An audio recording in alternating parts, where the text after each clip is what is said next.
partner in community convenience. Another inspiration program by Rotary Central Cayman Islands. Radio Cayman's Historical Vignettes was brought to you by Rotary Central. For more than 110 years, Rotary members have used their passion, energy, and intelligence to take action on sustainable projects.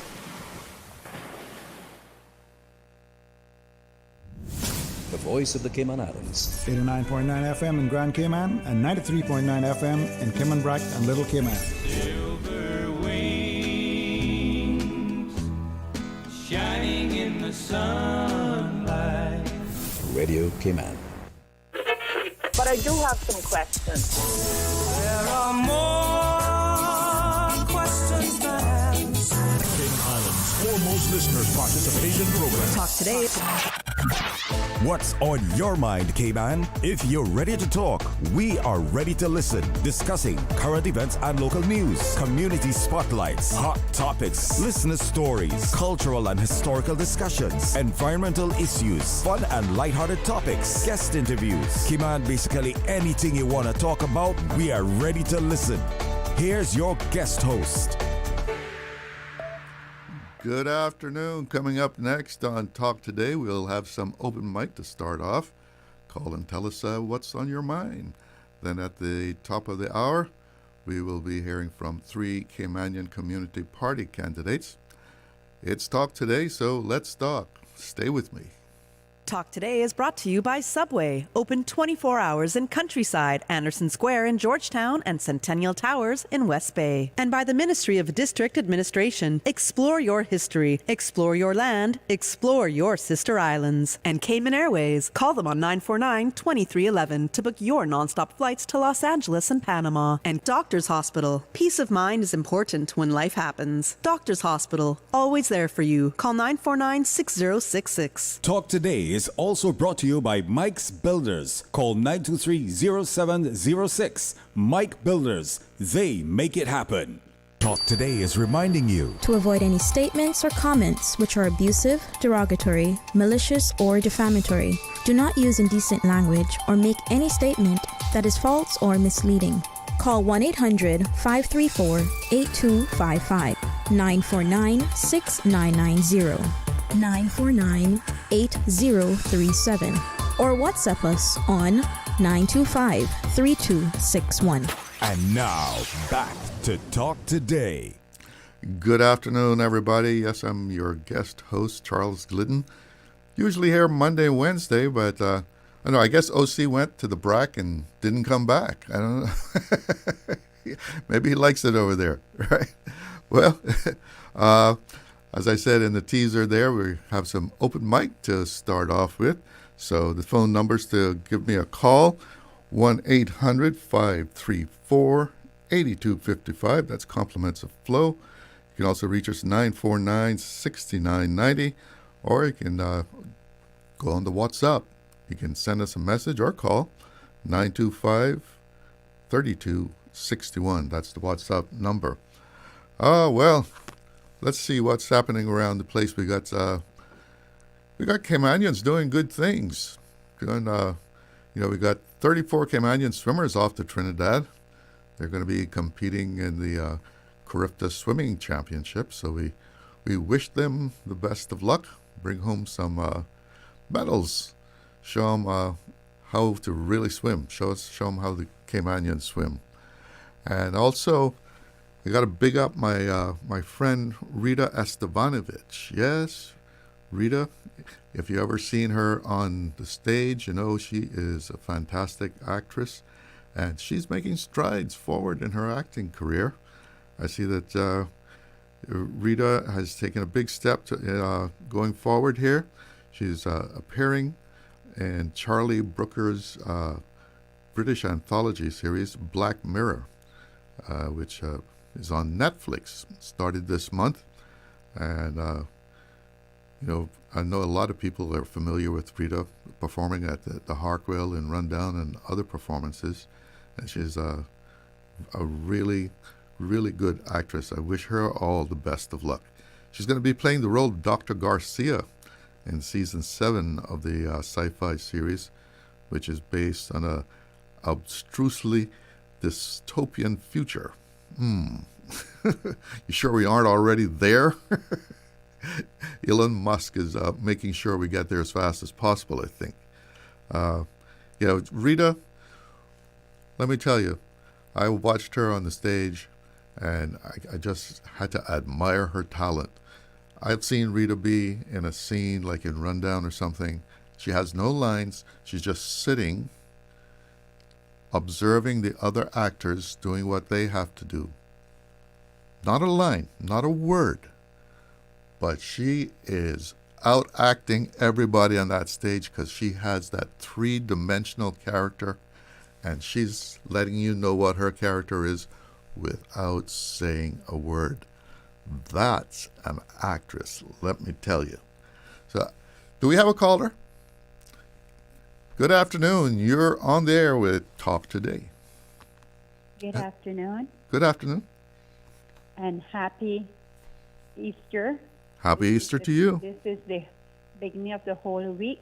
But first of all, I would like to say, I don't know what is happening to this little island, because from when I was growing up, I knew that whole week started from the week in Easter. And the thing is, I've seen so many places open on Good Friday. From time I know myself, most places close on Good Friday. Good Friday and Christmas Day were one of the most sacred holidays that we ever kept. And I don't know why every store, every bar room, every other place that conducts a business has to open on Good Friday. We talk about a Christian island.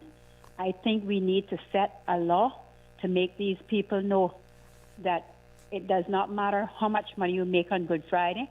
I think we definitely have to go back to our grassroots, where we, the Caymanian people, stood up for what Good Friday meant.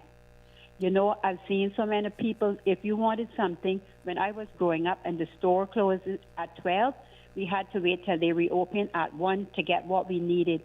Everyone here is coming and changing our way of life, and I think we need to go back to the basic. Anyway, I'm just putting this out, and I wish you all a blessed and happy Easter. Thank you. Well, the same to you.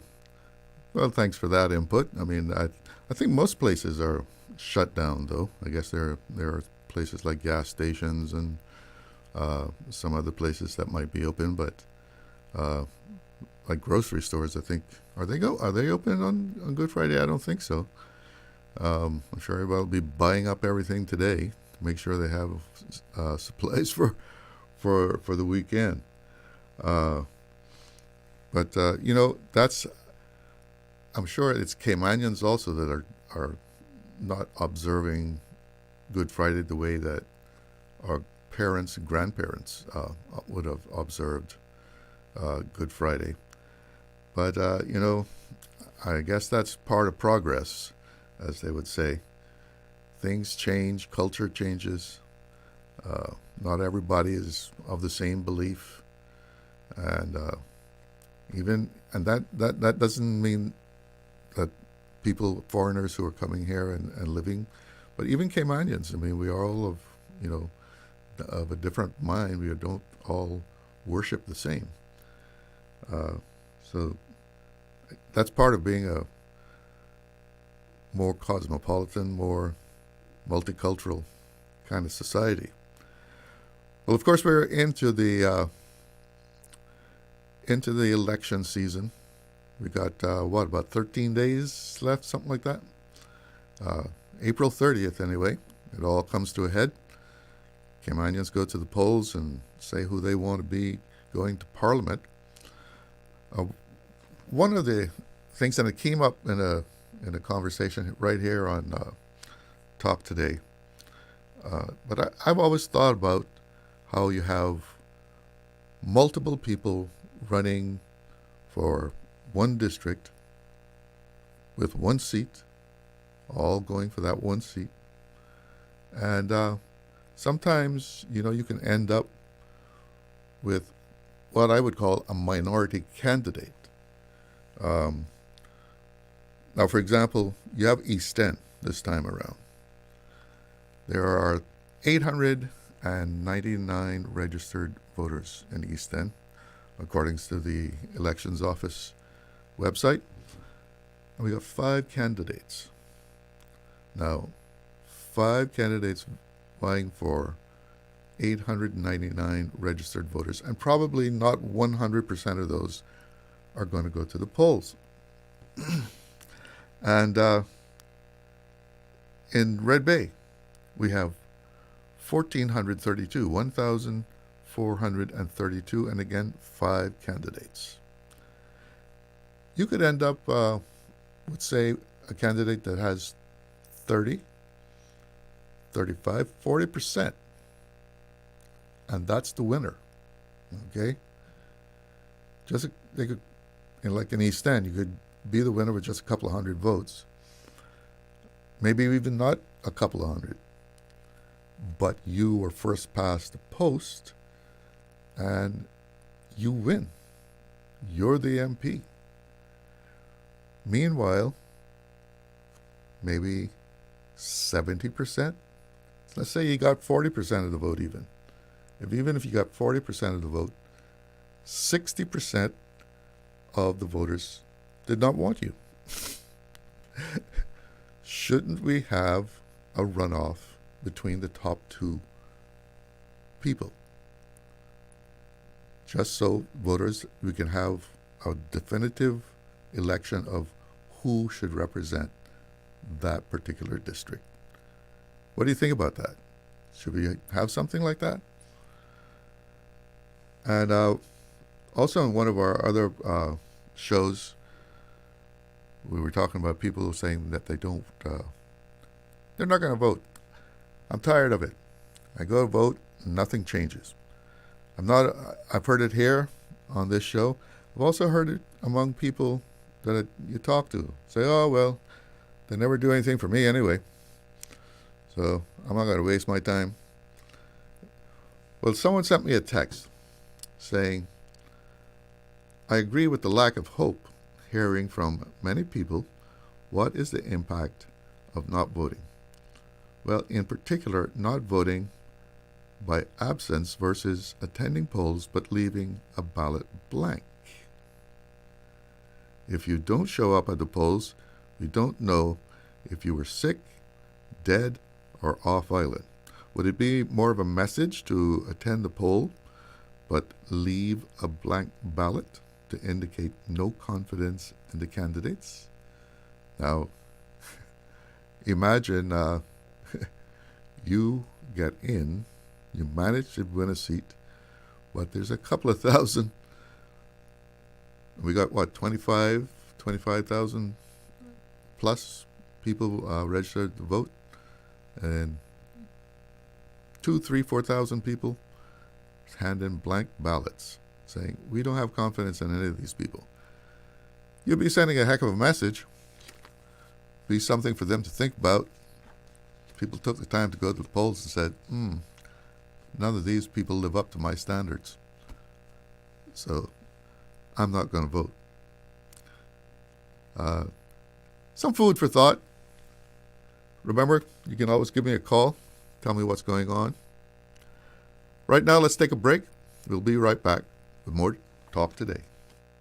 Easter camping? Don't leave a mess behind. From the beach to the bush, clean up after yourself and take your trash with you. Littering is not just unsightly, it's illegal. Keep our islands clean for everyone to enjoy. Our power, our planet. A message from the Ministry of Tourism and Ports.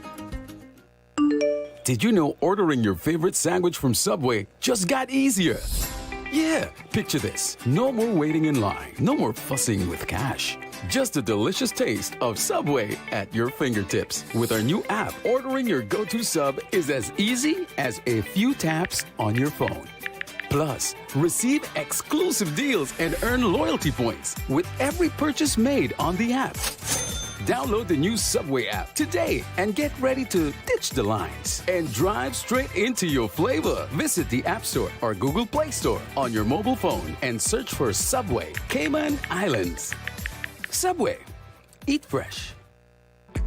Shipping to the Cayman Islands is fast, reliable, and seamless thanks to Cayman Airways Cargo. Need it faster than ocean freight? Cayman Airways Cargo offers multiple cargo flights to Grand Cayman from Miami weekly, so your packages, whether big, small, or in between, will arrive in no time. You can even use a Cayman Airways Cargo US address for your online shopping. Cayman Airways Cargo is also the only carrier providing air freight services for Cayman Brac and Little Cayman. Contact us today and see why Cayman Airways Cargo was voted as Cayman's best cargo and logistics company in the Best of Cayman Awards. For details, visit caymanairways.com/cargo.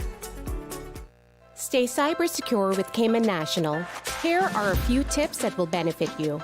Ensure to log out completely when you finish any online banking activities. Be aware of phishing attempts and only click links from trusted sources that are sent from your device through emails and messages. Remember, Cayman National will never ask you for your credentials. If you suspect a fraud attempt or that your account has been compromised, please immediately contact our customer support team at 949-8300. Now, more than ever, supporting your immune system is crucial to helping your body fight off illnesses like the common cold, the flu, and COVID-19. At ValueMed Pharmacy on Walkers Road and in Bodden, we carry all the essential vitamins and minerals to help support your immune system and improve your overall health. Some of our top immunity support picks are vitamin C, vitamin D, zinc, elderberry, and quercetin, or the popular 7-in-1 immunity support. Our pharmacists are always on hand to help guide you and answer any questions. Visit ValueMed Pharmacy on Walkers Road or Bodden. Live happy, live healthy with ValueMed Pharmacy. Kirk Freeport's Easter at Bayshore is back. Hop over to the Bayshore Mall on Saturday, April 19th from 4 to 6 p.m. for an extra special Easter celebration. Meet the Easter Bunny, enjoy sweet treats, and join the fun with the scavenger hunt, chocolate prizes, plus face painting, games, and more. And the best part? It's all free, including free parking behind the Bayshore Mall. Visit KirkFreeport.com for details. Happy Easter from everyone at Kirk Freeport. The following is a paid political broadcast. The views, information, or opinions expressed in this forum are solely those of the participants of this event and do not represent the views of the management and staff of Radio Cayman. I hope you're ready for change, because I know I am. Cayman ranking! Ah, yeah! Foot! Born and raised, Cayman strong. Northward roots where I belong. Cayman ranking is the way to vote. Ranking! Cayman ranking! Change we need. Ranking! Cayman ranking! We need. Ranking is the medicine that Cayman needs right now. That Cayman needs right now. Ranking! Cayman ranking! Ranking! The future of Bontown West is in your hands. The time for change is now. The preceding was a paid political broadcast. Radio Cayman's Talk Today.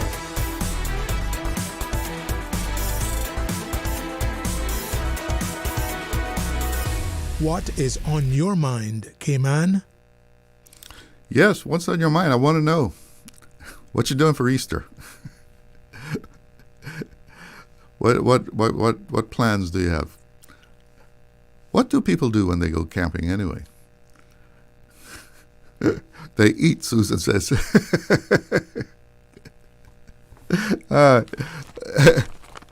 Yes. Game time. So give us a call, 1-800-534-8255. Compliments of Flow, 949-6990.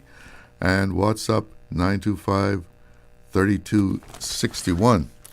Well, as I was talking before, it is election season, and it's more than candidates that are up there on the ballot. You're going to have to choose some of those or not choose them. That's up to you when you go inside the booth. You can do what you want. Nobody's going to see inside of there. But there's also referendum items on there, 3 of them. And this is how they're worded. Do you support the decriminalization of the consumption and possession of small amounts of cannabis? That's ganja, in case you were wondering. That's one of the questions there that people are going to be making their opinion known.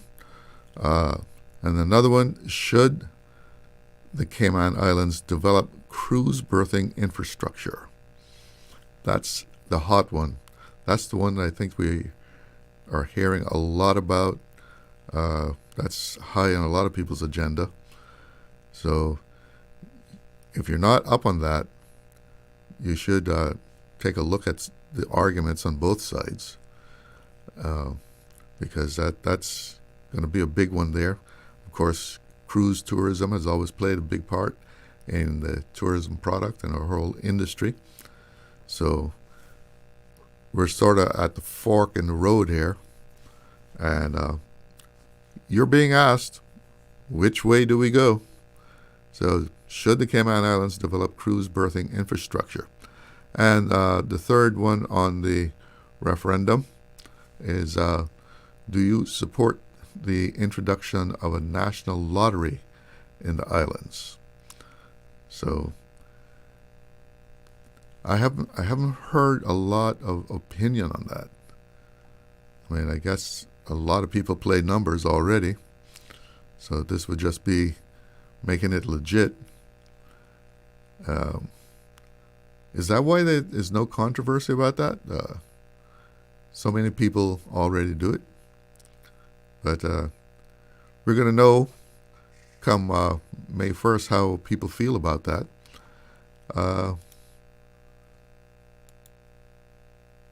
Let's see what else is going on here.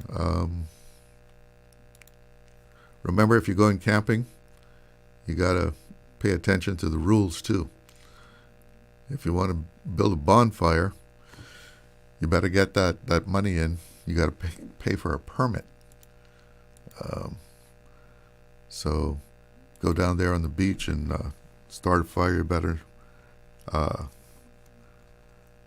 have your permit to do that. So what's happening, Cayman? Let me see.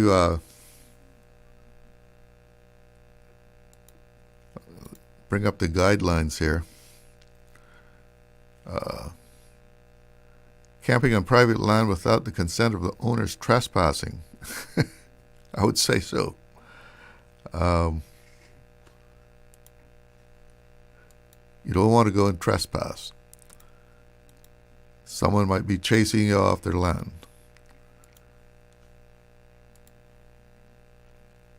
I think we'll take another break here.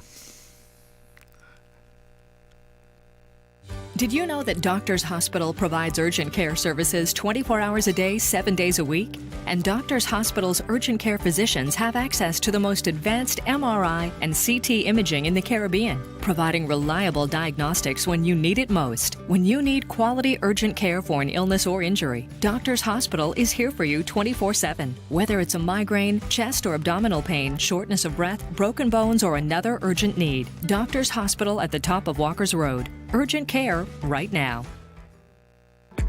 Shipping to the Cayman Islands is fast, reliable, and seamless thanks to Cayman Airways Cargo. Need it faster than ocean freight? Cayman Airways Cargo offers multiple cargo flights to Grand Cayman from Miami weekly, so your packages, whether big, small, or in between, will arrive in no time. You can even use a Cayman Airways Cargo US address for your online shopping. Cayman Airways Cargo is also the only carrier providing air freight services for Cayman Brac and Little Cayman. Contact us today and see why Cayman Airways Cargo was voted as Cayman's best cargo and logistics company in the Best of Cayman Awards. For details, visit CaymanAirways.com/cargo. Stay cyber secure with Cayman National. Here are a few tips that will benefit you.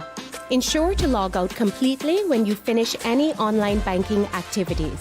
Be aware of phishing attempts and only click links from trusted sources that are sent from your device through emails and messages. Remember, Cayman National will never ask you for your credentials. If you suspect a fraud attempt or that your account has been compromised, please immediately contact our customer support team at 949-8300. Wouldn't it have been grand if you had purchased land 30 years ago? It may not be 2020, but a perfect vision has never been more clear. Caymanbrac and Little Cayman, poised for growth with an eye on the future. Your land, your history, your future. Discover all that our sister islands have to offer. The Economics and Statistics Office is currently conducting the annual business surveys until June 13th. The surveys collect information to answer questions like, how did the economy perform in 2024? In 2024, how much did foreign companies invest in the Cayman Islands? The surveys include all relevant entities that produce goods and services in the Cayman Islands. The surveys are confidential under the Statistics Act and are exempt from the Freedom of Information Act. Your response matters. Do your part. Fill out and return your survey forms to the ESO. Remember, better data, better decisions, better business. For assistance in filling out the forms, or for more information, visit eso.ky or call 244-4676 or 244-4600. Radio Cayman's Talk Today.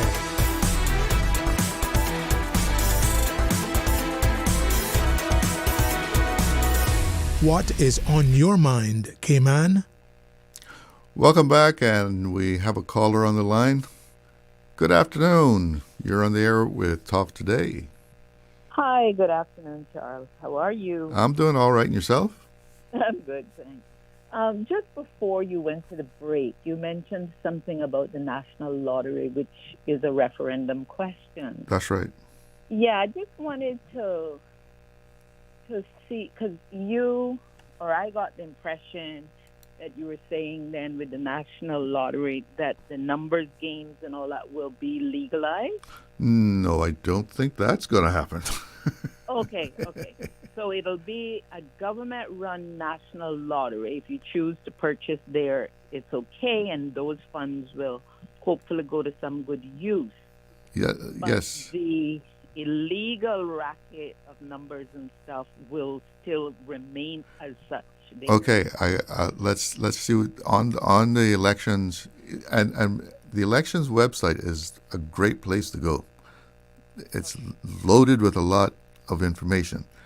It says here, illegal gambling, all other forms of gambling, including private lotteries, betting, and casinos, will remain illegal.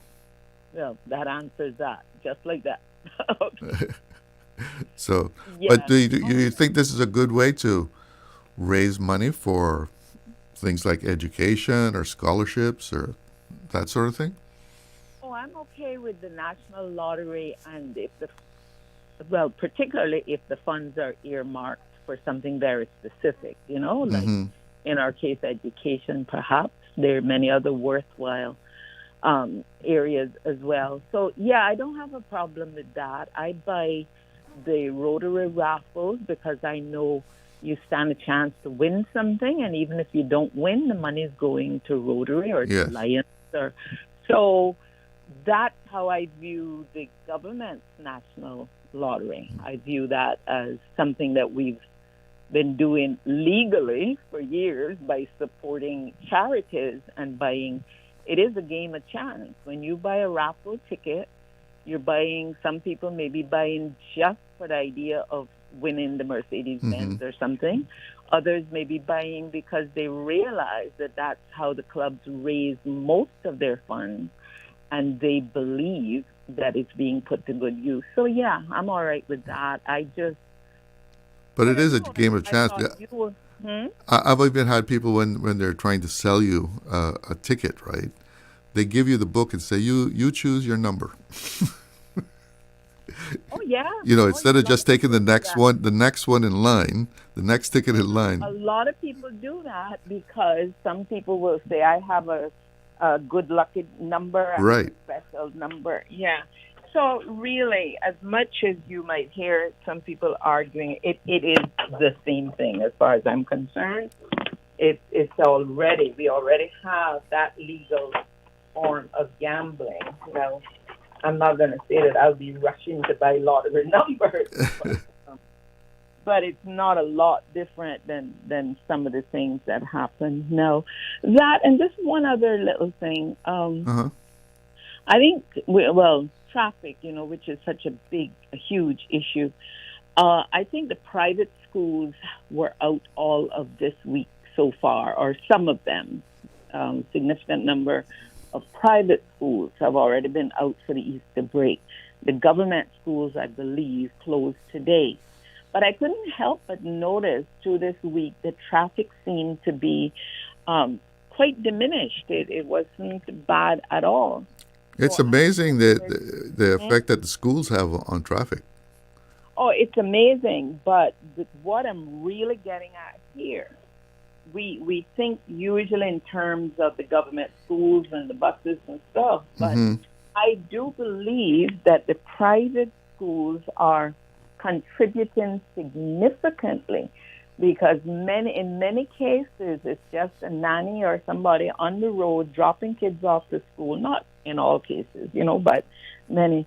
And I'm really thinking that to help alleviate this morning traffic in particular, that we should try to get busing for the private schools as well. Well, it most likely would help, because the school traffic really makes a difference. Oh, next week, from Tuesday on, when you're, as OC says, traversing the busy roads of Cape, from next Tuesday, you'll wonder what happened, because all the schools are out next week, I think this idea came up sometime, a couple of years ago, and I think that the private schools were saying that it would be too expensive for them. I know somebody had floated that idea about... Well, I've heard it floated actually a little bit, even in some of the debates and forums this time around too. I've heard a little bit about it, and I think it's a good idea. I mean, government used to subsidize to a certain extent some of the private schools. Yeah. So if it's going to help our overall traffic conundrum, government will help them subsidize their bus service too, I'm sure. Well, a lot of the schools are kind of clustered, right? I mean, it's not like they're spread out all over the place. So maybe the same bus systems that are being used by government to go to public schools can be incorporated to take the private students also. That will be another question then about segregation and integration. That'll come up. Well, thank you so much for calling. All right. Thanks. All right. Have a great Easter. Rest of the day. Okay, we have some more callers on the line there. Good afternoon. You're on the air with Talk Today. Hey, good afternoon. I agree with that previous caller regarding the lottery. If people are playing an illegal lottery, well, I'd much rather see the revenue go to the government. I will be voting no on that referendum question, and here's why. I just think if government okays some form of gambling, we all know that there's been a lobby. Some of our long-standing politicians have been pushing for casinos around the cruise ships or on island, and I think that would be a horrible mistake. So my fear is that once you have a legal lottery, it's just a small step up the curb until you push for casinos, and I think that would be a horrible mistake. Thank you. Yes, sir. Well, thanks for your call. I think we have someone else on the line. Hello, you're on the air with Talk Today. Hello. Good afternoon, Charlie. Good afternoon. There you are. Yes. I've been awaiting your call. Record quarter, man. You remember that? Yes, too? but it's so long ago. Charlo. Yes. Gambling is gambling. If you buy a raffle ticket, I've said this many times, you are gambling. Period. Done. Whether you buy it for a charity or you buy it for yourself, whatever. You're gambling. You're gambling. You're gambling. Even if that's not your intention, right? You might fall asleep and find one in your pocket. You know, I don't. And it's if it wasn't so serious, it would be laughable. Gambling is gambling. We have no gambling law. Gambling is illegal. But we have allowed the sale of raffle tickets, presuming, yes, it's for charity.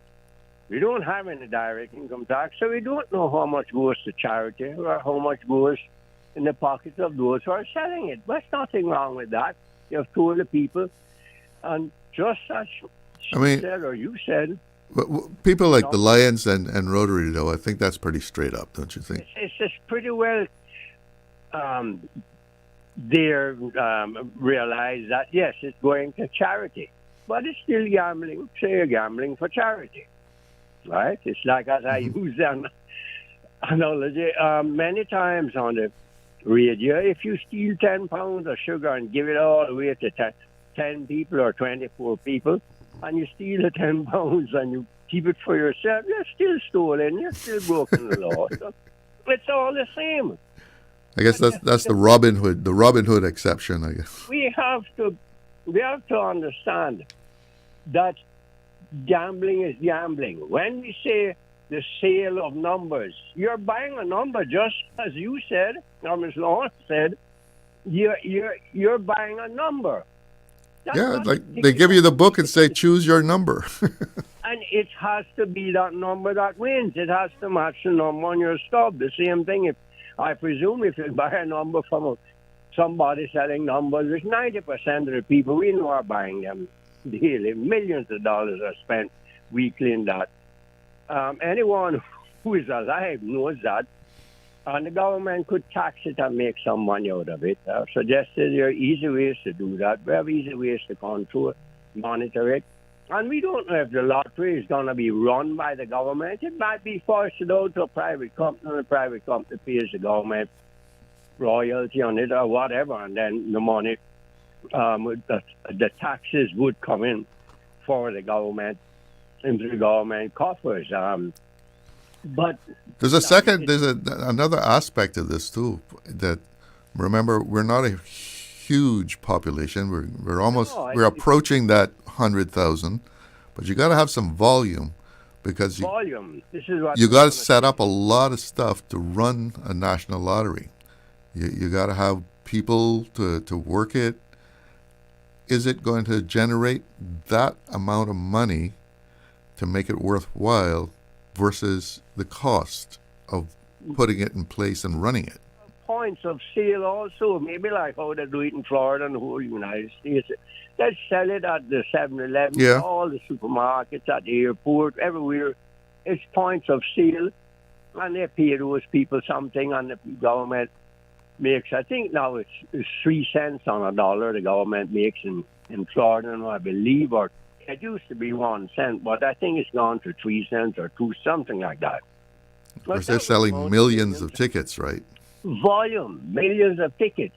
Here, if only, say, 30,000 people buy, I mean, the odds are smaller, so you'd have to have a smaller amount of numbers instead of 6 or so, or, maybe just 5 or 4. But then again, also, the monies would have to be less. And, as you say, we don't know, but the whole point of saying that numbers, illegal numbers, or numbers would be legal, then raffle tickets should be legal also because they're numbers. If the number doesn't match, you don't win. That's a raffle ticket. So I don't understand why we have this issue like what I use or say, the half-pregnant woman. You're half gambling and you're not gambling. When you say that, you can still buy raffle tickets. I mean, why don't we just have it cut and dried? That is legal, or it's not legal. If none of it is legal, then all of it is illegal. This is the point I'm trying to make. But the law doesn't make an exception for charity, right? No, when we continue with this kind of train of thought, we give politicians the ability to say yes and no at the same time, and it would still mean the right a right answer in their view. When we continue with this kind of thought process, as far as I'm concerned, yes, it's gambling. Well, no, it's not gambling. If you do this, on a Monday, then it's not gambling. But if you do it on a Tuesday, you know what I'm saying? This is the kind of nonsense that we do. I just don't follow it. But I believe we should have some form of, because people are going to gamble. People are going to gamble. We know that. Many of us don't, strictly because we can't afford it. We can't afford it. That's one of the main reasons. But it's not to say that it would be an unchristian thing and it would be totally unlike us and all that. They've always been gambling. We know the big names that gamble here. I'm not going to call them. You're old enough to remember some of the big names tossed about, and I remember the room at Holiday Inn that was specifically for gambling in the 70s. Well, you're talking about that it wouldn't be Christian. I remember hearing a story about, the woman who comes out of church, and then the first thing she inquires about, what number played? One number played. Because before she went to church, she bought her numbers. And the same thing with many people. And I remember Mr. Ralston Anglin saying that when he was in the House. This is not something that just come up new. It's been around the same issue for years. The same thing with the Port Pier. The same thing with the little ganja smoking, with the little boy smoking some ganja and thrown in jail. And, my friend, I'm going to have to break in on you because we're coming up on news time. But thank you so much. Very interesting conversation. Thank you for calling, and I'm sure you're going to call me back again. Have a good day. It's 1 o'clock, so let's go to the newsroom. From Radio Cayman's newsroom, this is Headlines. Local, regional, international news. The Headline News is brought to you by Kirk Market and Health Services Authority. I'm April Cummings with your headlines. Government wants to upgrade the parking lot in Gun Bay. A request for quotes posted on the Bonfire Hub procurement website says the Ministry of District Administration and Lands is searching for a contractor to carry out construction of a parking lot at Gun Bay, which forms part of the overall Gun Bay restroom project.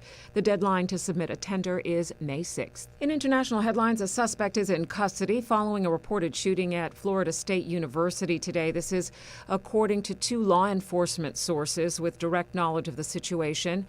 CNN affiliate WCTV reports at least 4 people have been injured. A first responder on the scene gave CNN a similar account.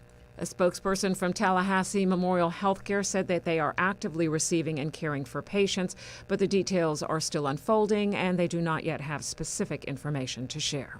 A flight operated by a private charter aviation company was hijacked on the way to Belize this morning. According to police reports, the Tropic Ocean Airways flight landed at Philip Goldson International Airport. 2 people were reportedly injured on board the aircraft after the lone attacker, who was armed with a knife, took over as the plane left the Ranchito airstrip.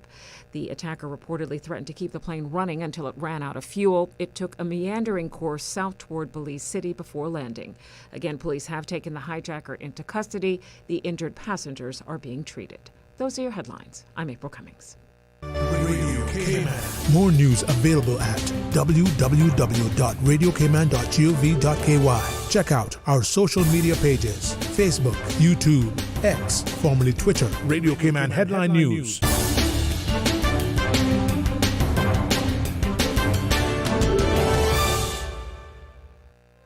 Looking for fresh, healthy food that's full of flavor?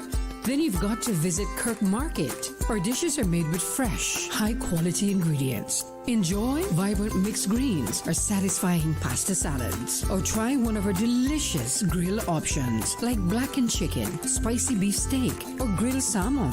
Looking for something light and flavorful? We've got sushi rolls and poke bowls prepared daily. And don't forget to explore a hot bar or Billy Fresh salad at the salad bar. Stop by Kirk Market today for breakfast, lunch, or dinner and taste the difference. Eat well, live well with Kirk Market.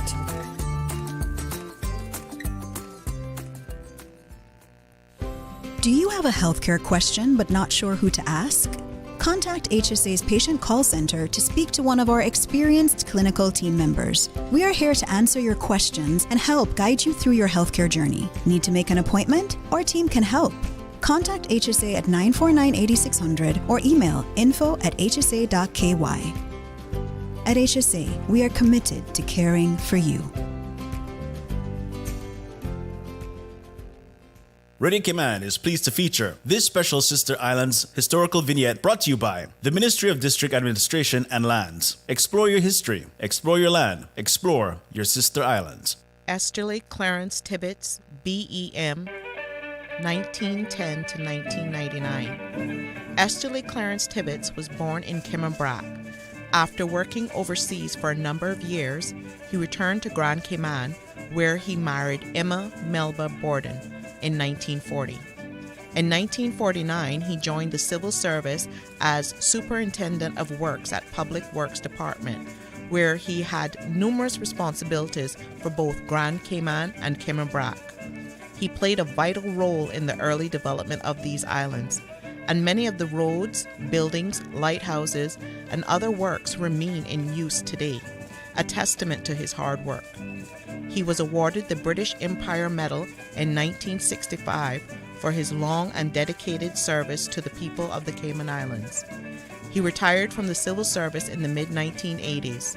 He was also an active member of the community, serving as a charter member of the Rotary Club and as an elder of Emsley Memorial Church.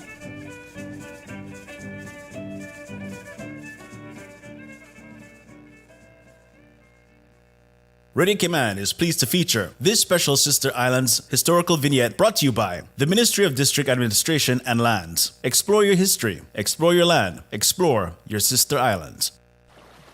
Explore your history, explore your land, explore your Sister Islands, the ultimate staycation experience. Your culture, your freedom, the land that time forgot isn't gone. It's your Sister Islands. Discover all that our Sister Islands have to offer. Yesterday, today, always and forever. Always love. Radio Cayman in the Cayman Islands.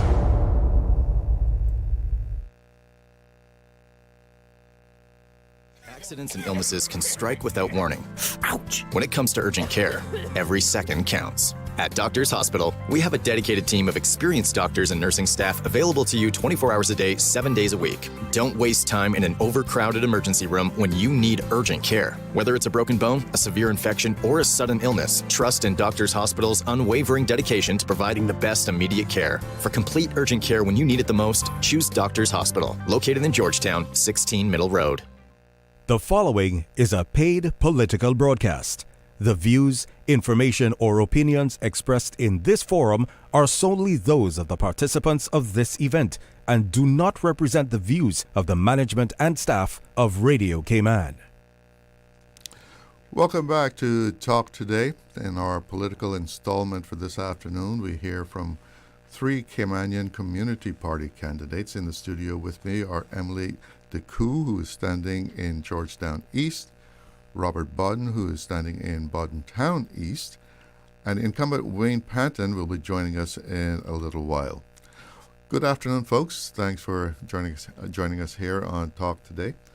Let me start off by just inquiring as to what attracted the two of you to the Caymanian Community Party. What made you say, I want to be a part of this group? Okay. Go ahead. Hi, good afternoon, Cayman. It's a pleasure to be on Radio Cayman today. Thank you for having us.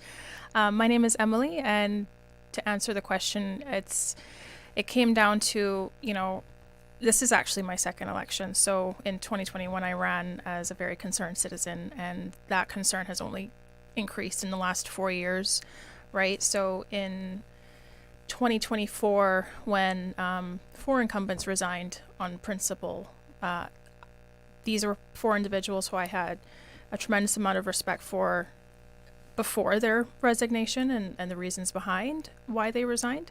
And after returning home after a short break off island, I literally flew back the day they resigned. So left with an intact government and came home to my phone blowing up with messages about the resignations. And in short order, I got in contact with Andre and expressed what's sort of the plan to move forward and take this momentum, because solicited a sentiment and a reaction from the community of, this is the change that we're looking for. We're really looking for leaders who stand up to corruption or, bad deals and, overspending, etc. So it was pretty evident quite quickly on with talking to Andre and the four that resigned, as well as Mr. Panton, that this is a group of like-minded individuals who stand on principle. They are values aligned with myself and what I value, namely Cayman and our community. And, seeing how we can work together and see teamwork make the dream work made it quite a, easy connection, I feel. Robert, how about you? Good afternoon. Thank you, Em. And I can agree to, her sentiments as well. I, too, this would be my second term, my second running opportunity for Bodden Town East. I first ran in 2017, and I had a good showing there. So, just pull that mic out a little bit. So at the time of I had no intentions of running initially, but due to a lot of calls from my supporters in Bodden Town East, who said they wanted change and they didn't see where the minister, should go unopposed. So with that, it was a late start. I shopped around as I felt I had to align with a group or a party, as the independents I didn't felt singularly would give me the best fit that I needed to represent my community with. So I interviewed with the Cayman Community Party, and after a short while of listening to each other, views and ideas, I felt I had a good blend. The Cayman Community Party offers stability, their respect, their honesty. They're very community focused, and they agree that the people of the Cayman Islands have to be put first. With Andre at the helm, I was confident with his leadership, and within a short period of discussion, we both agreed that we would join forces. So based on that, here I am, and at this time we'd like to welcome Wayne, who is joining us with this meeting this afternoon. Hello, Bodden Town East. How are you? And yes, as I told you, incumbent Wayne Panton, who is representing Newlands, has just joined us here in the studio. Welcome. Thank you very much. Were you a victim of traffic? Yeah. It's a bit frustrating when you know that you're like a minute away, and it takes you about 7 or 8 minutes to get through the traffic. I've been through that. So yeah, Well, I apologize. But happy to join my colleagues. Glad to have you here. We were just talking about what attracted them to be a part of the Caymanian Community Party. What made you want to be a part of that group? Well, I mean, for me, I have worked with most of the sort of the original core of the party, and the colleagues that I have now. I'm very familiar with them, and I think we all have aligned interests, aligned values, and we are dedicated to effectively bringing forward a party and a team which is going to be reflective of the views of the people, dedicated to the people of this country. We have, for too long, we have had administrations that have catered too much to the special interest and the interests of the few rather than the interests of the many. Now, I'm not saying that some of those people don't deserve support at the right times, but just as an example, when you're talking about concessions to big developers, when you have an economy that is growing at 1%, you might consider concessions to big developers because you're trying to get the economy stimulated. To usually use that as a motivation. It's an incentive, right?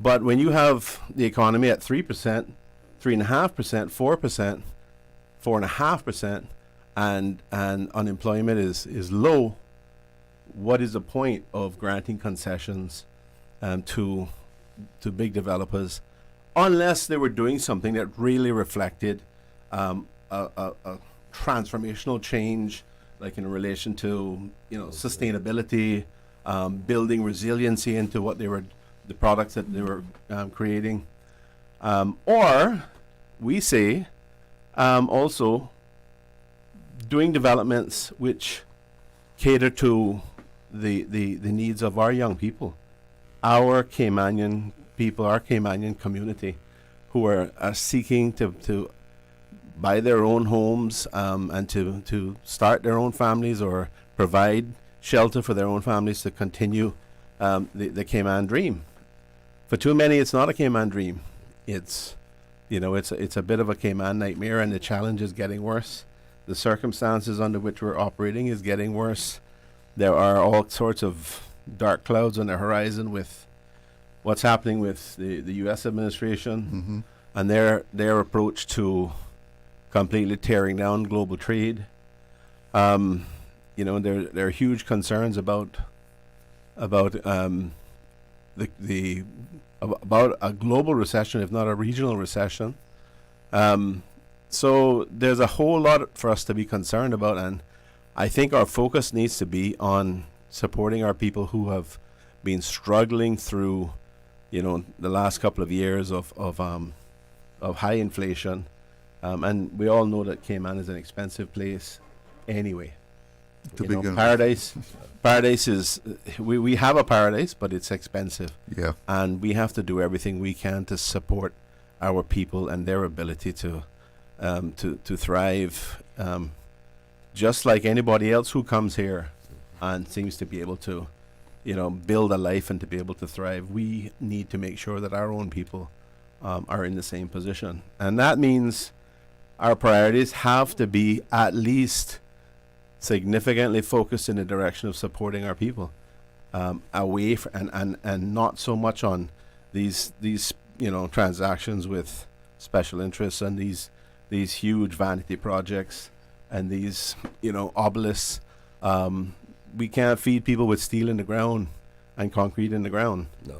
So that in general, I know we all share a commitment and a determination to the people of this country, and I have certainly in my past, particularly in the past 4 years, I have been dedicated to trying to achieve that, recognizing all the challenges that our society has been facing.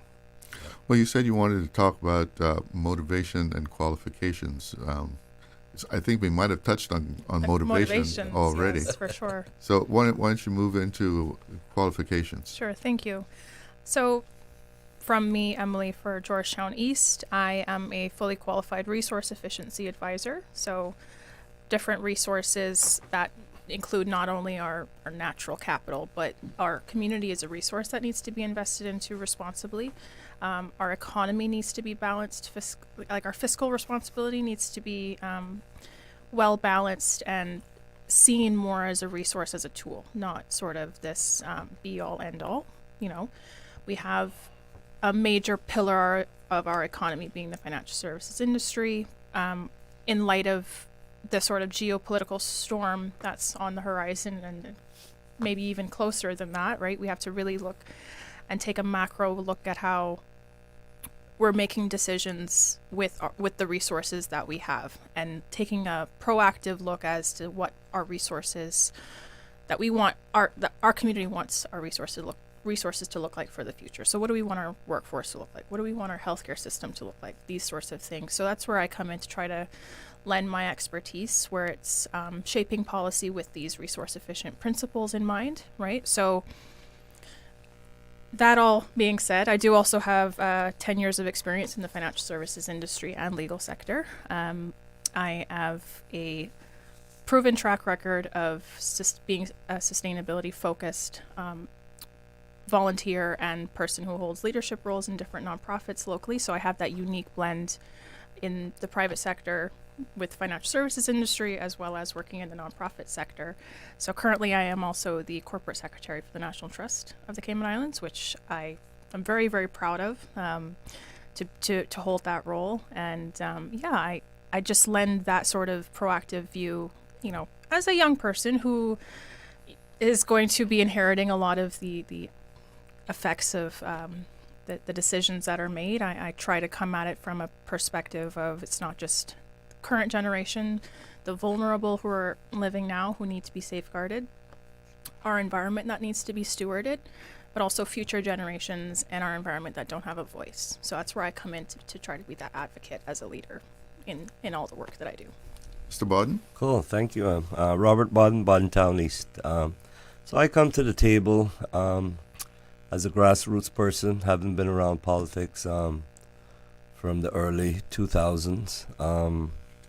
My experience is in tourism and real estate. And from that background, I see where our people have been neglected. And just like what Wayne talked about, the concessions, the overdevelopment in our country. I saw the need where, in order to make change sometimes, you just actually have to offer yourself to service. Too often, you know, we sit on the sidelines and we complain and we pass judgment of what, you know, could have been or should have been. And we fail to get involved to make any meaningful change.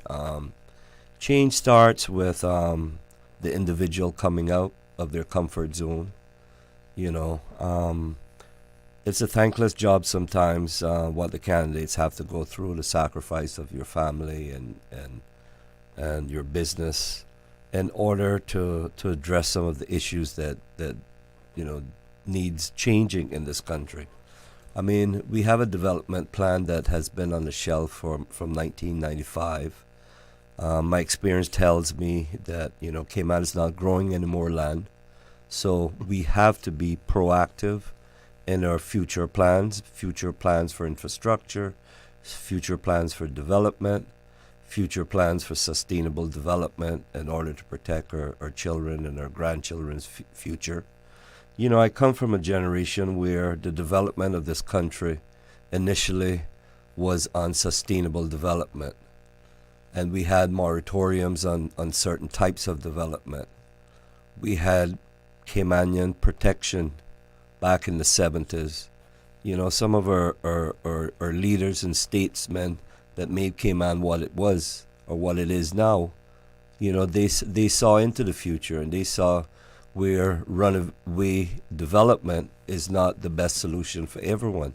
We're seeing, you know, how our daily lives are interrupted with all of the overpopulation, the overtraffic, the congestion, the lack of a development plan. Our children are marginalized, you know, by jobs. So, you know, it leads to the question, who are we developing for? So with all that said, you know, I found my fit with the Cayman Community Party. We believe in sustainable development. We believe in protection of the environment for our future generations. We believe in prudent spending, which, as we can see just lately, how this minority government has burdened us and our children's future for vanity projects that just don't spell sense. I mean, this is 2025 with the global economy the way it is and what's happening to the USA. We are up against a wall in terms of how are we going to get through this in the event that things change in the prices of goods, which will be going up. And, you know, the cost of living is already quadrupled since COVID. So I don't know how much more the Caymanian people can bear or is willing to bear. So we need responsible management. We need a government that can plan for the future. I feel this government brings to the table the tenacity and the wisdom to get us through this deficit that this government has left us in. And God willing, on April 30th, I think you guys should vote wisely. Your vote is very important. So if you want a government that cares and put you, the people, first, here's an opportunity for you. Vote Robert Bodden, Bodden Town East. Mr. Panton? Well, you know, I'm sitting here. I know your list is long. I'm sitting here admiring the comments from my colleagues because they have stepped forward, put themselves in line of fire oftentimes, because that tends to be what happens. You know, you get a lot of people coming at you to criticize, but nobody looks back and thinks, well, you know, they have actually stepped forward, not because, you know, they're necessarily looking for a career, but because they're really interested in helping the country, and they have the desire to see success for the country long term. So for me, obviously, going back to your original question, I don't know that I need to expound very much. You know, my background as a lawyer, as a managing partner of one of the big law firms in Cayman, and I've been involved and engaged in politics since 2013 in various roles. And it's one of the features I think that is important to recognize with this party. Aside from the fact that we are actually the only gender balanced party of the whole group, but we have a lot of experience on our side. Obviously, we have. I've been premier. I've been minister multiple times. We have three others that have been deputy premier and ministers, and one who has been a parliamentary secretary, who's acted as a minister. So we have a lot of depth of background and experience in government, but even more broadly outside of government as well, in terms of business, in terms of financial services, in terms of ordinary businesses within the community. So we have that strength. We understand the economy. We understand the way business works. And for example, Andre and I have been the two leading figures in promoting financial services and achieving. Not working well. Promoting. I don't know if you hit the push button there about your phone there. Oh, sorry. Maybe. Promoting financial services and achieving some of the significant milestones that we have achieved, you know, since back in 2013. You know, we have successfully met a lot of the challenges along the way, and in some cases, you know, we have, I dare say, outsmarted some of our challenges. But in other, you know, more lately, we have put ourselves in a position where we have even achieved that vaunted position of being around the table with the FATF to be able to, you know, provide input directly into some of the discussions around regulation for not just Cayman's financial system, but the global financial system. So we have a tremendous amount of experience, and that combined with our desire and our determination to both serve the promotion and building of a very strong economy, but also ensuring that we have protections for our environment and the balanced use, balanced consumption of our environment, and also having the strong focus on people, on society, making sure that we are looking after people and not just focused on, you know, promoting the economy and promoting the special interest and relying on the concept of trickle-down economics to help people. Right. No, we need to be able to help people in real, meaningful and tangible ways. I remember, for example, when I was premier, we put in place the free school breakfasts and free school lunches. I got criticized tremendously for that and said that, you know, we were going to risk the financial stability of the country. Well, you know, that ended up being just over $10 million in costs for us. I don't see how that in itself would put any significant strain on the finances of the country.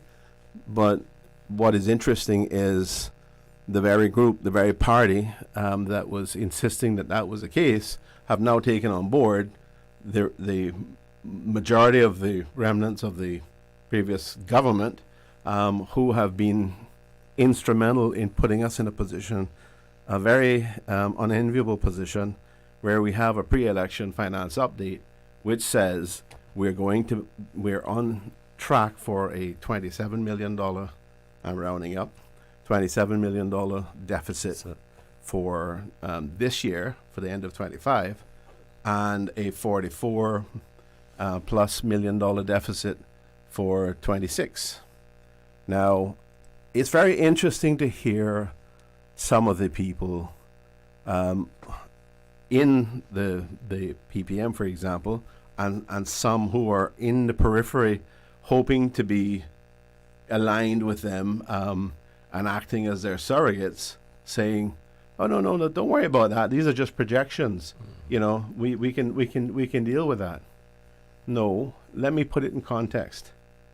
We had to borrow $150 million in order to ensure that we had sufficient cash reserves to meet the 90-day cash reserve requirement under the FFR for 25. But despite having that $150 million borrowing, we couldn't make it work for 26. So 2026 projection is somewhere around 61 days in cash reserves. That is a far cry from the 90 days that's required. And government's costs these days are somewhere closer to $3 million a day. So 90-day cash reserve is going to be somewhere around $270 million.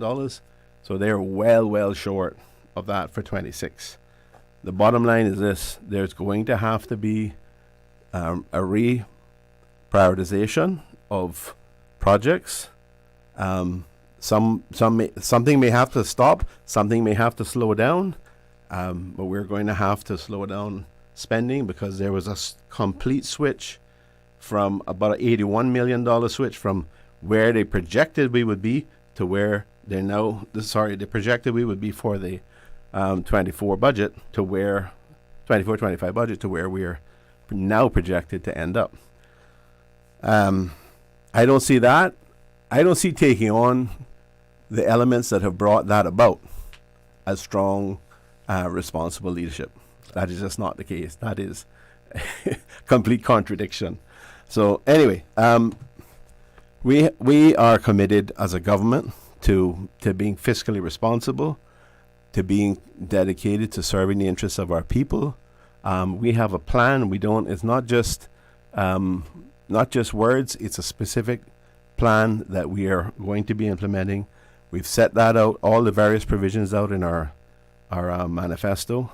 We're going to be addressing inflation. We're going to be addressing housing issues, and we are going to be addressing the areas of concern that Caymanians have, like immigration reform, because this is a product of unplanned growth, unplanned unplanned overdevelopment.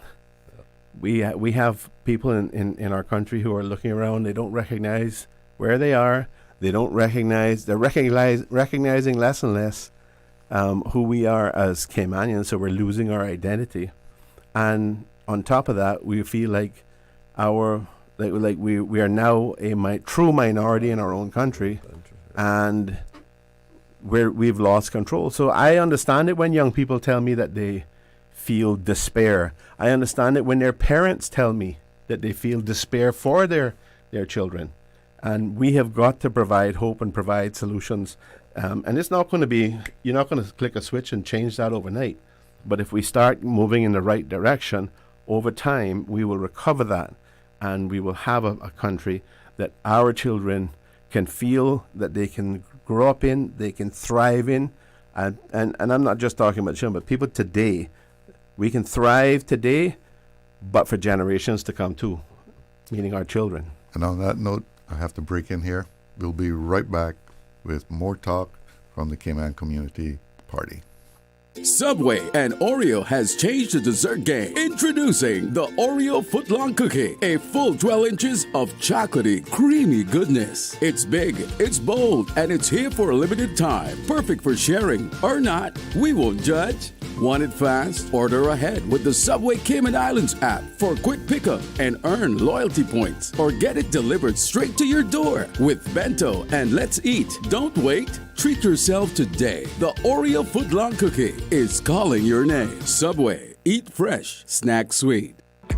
Shipping to the Cayman Islands is fast, reliable, and seamless thanks to Cayman Airways Cargo. Need it faster than ocean freight? Cayman Airways Cargo offers multiple cargo flights to Grand Cayman from Miami weekly, so your packages, whether big, small, or in between, will arrive in no time. You can even use a Cayman Airways Cargo US address for your online shopping. Cayman Airways Cargo is also the only carrier providing air freight services for Cayman Brac and Little Cayman. Contact us today and see why Cayman Airways Cargo was voted as Cayman's best cargo and logistics company in the Best of Cayman Awards. For details, visit CaymanAirways.com/cargo.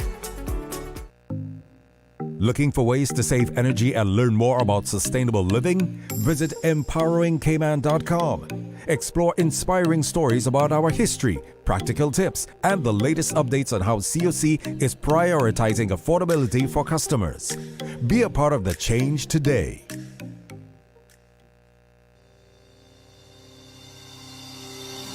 Grieving a loss or feeling overwhelmed? Feeling a sense of disharmony in your family or in your life? Our grief counseling, family therapy, and mental health consultations offer compassionate support to help you heal and reconnect. Your peace, healing, and growth start here. The Institute for Essential Care is here for you. Call us today at 1-345-325-7556. Email us at therapy@caymanessentialcare.com. Visit us online at www.caymanessentialcare.com. Which direction will you steer the country? On April 30th, you'll vote on 3 important questions. A national lottery. Could it boost funding or bring social risks? Cruise berthing. Will it help tourism or harm the environment? Cannabis. Could decriminalizing reduce pressure on the courts or create new health and safety concerns? Get the facts. Make your voice heard. On April 30th, you steer the country. Visit gov.ky/referendum to learn more.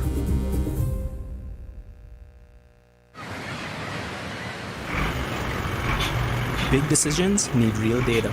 Before we vote on April 30th, we deserve to know the full picture.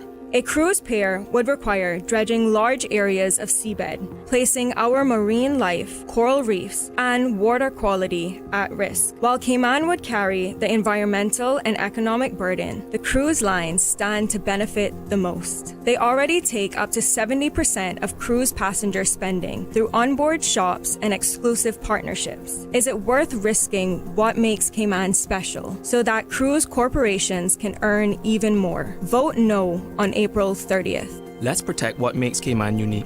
Vote no to cruise berthing infrastructure. Stay cyber secure with Cayman National. Protect your computers and mobile devices with security software to defend against cyber attacks through viruses, malware, and other online threats. Be aware of unsecure Wi-Fi connections when in public. If you need to access your online banking or sensitive information on your mobile devices, try disabling the Wi-Fi and switching to data from your mobile network. If you suspect a fraud attempt, please contact our customer support team at 949-8300. The following is a paid political announcement by the Caymanian Community Party. The PPM had their turn. What did we get? Exploding population, soaring cost of living, secret deals, an unfair immigration system. You're scraping by while they help their friends cash in. You tighten your belt while they blow money on vanity projects. Enough is enough. The Caymanian Community Party is different. We will make sure Caymanians have an opportunity in our own country. No side deals, no shady alliances. On April 30th, vote TCCP for a stronger, fairer Cayman. That was a paid political message by the Caymanian Community Party. Radio Cayman's Talk Today.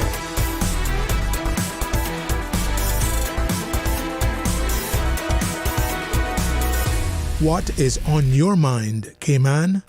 And we're hearing more about the Caymanian Community Party right here on Talk Today. With me now are Emily DeCou, who is standing in Georgetown East, Robert Bodden, who's standing in Boddentown East, and incumbent Wayne Panton, who's standing in Newlands. You wanted to follow on what Mr. Panton was saying? Right. So, folks, before we went on a break, Mr. Panton was speaking to the numerous challenges facing our communities. But I wanted to just, express that whilst there are a lot of man-made challenges that we have to face, as I'm manifesting that TCCP is your next government. From May 1st, we're very blessed to say we have a lot of solution finders at the ready to help shape what it is that really matters to the people of this country, right? Education, healthcare, traffic and transport, stormwater management, sustainable development. These are all things that we have people at the ready on standby so that when we're elected, we can hit the ground running and really serve the people of this country, not just those on Grand Cayman, but all three islands, right? So where we look to the future, we have to really, as a country, as a nation, look at a national sustainable development plan. That's what something that all of us on this team are very passionate about. Lending our expertise and our experience to shaping that in collaboration with the community so that, within ideally the first 18 to 24 months, it's issues are being addressed and solutions are being implemented, and we're transitioning to the Cayman dream that's more accessible. And, we have a more fair, inclusive society that when it comes time for the 2029 election, it's continuing on that work that we would have started. What would you say to the people of Georgetown East as far as what are your priorities for that constituency? Right. So, I'm a Georgetown East voter myself. I've lived in Georgetown East, worked in Georgetown East, met many of my neighbors, whether it's just from living there or from being a volunteer with different organizations or being a service provider as a consultant. And the common threads that I encounter just from living there, but also from canvassing are, things like the cost of living. But Georgetown East in particular, it's very unique from an environmental perspective where it has that South Sound Basin. People who were experiencing mild flooding in certain parts of Georgetown East are experiencing quite significant flooding in just a light rain. It's not even a real storm. So stormwater management is a huge concern of the majority of Georgetown East. So that's where that sustainable national development plan comes into factor, and how can we mitigate that flooding, look at how we're making sure that water that is moved from the inland part of Georgetown East out into the South Sound isn't affecting the South Sound negatively with algae growth and that kind of stuff. But looking forward, right, there's a lot of people concerned about the low amount of education opportunities and things for our young people to do in the constituency. So that's another issue that needs to be really urgently addressed. And I would say the sort of third big issue, I understand that traffic is a major issue for people in the more eastern districts, but people in Georgetown East it's not a very walkable community, and that's where the Sustainable National Development Plan would come in. Something I'm really passionate about, seeing Georgetown East be more walkable, right? So we've built more roads, hasn't solved traffic, hasn't made commute times more efficient, hasn't made travel more safe.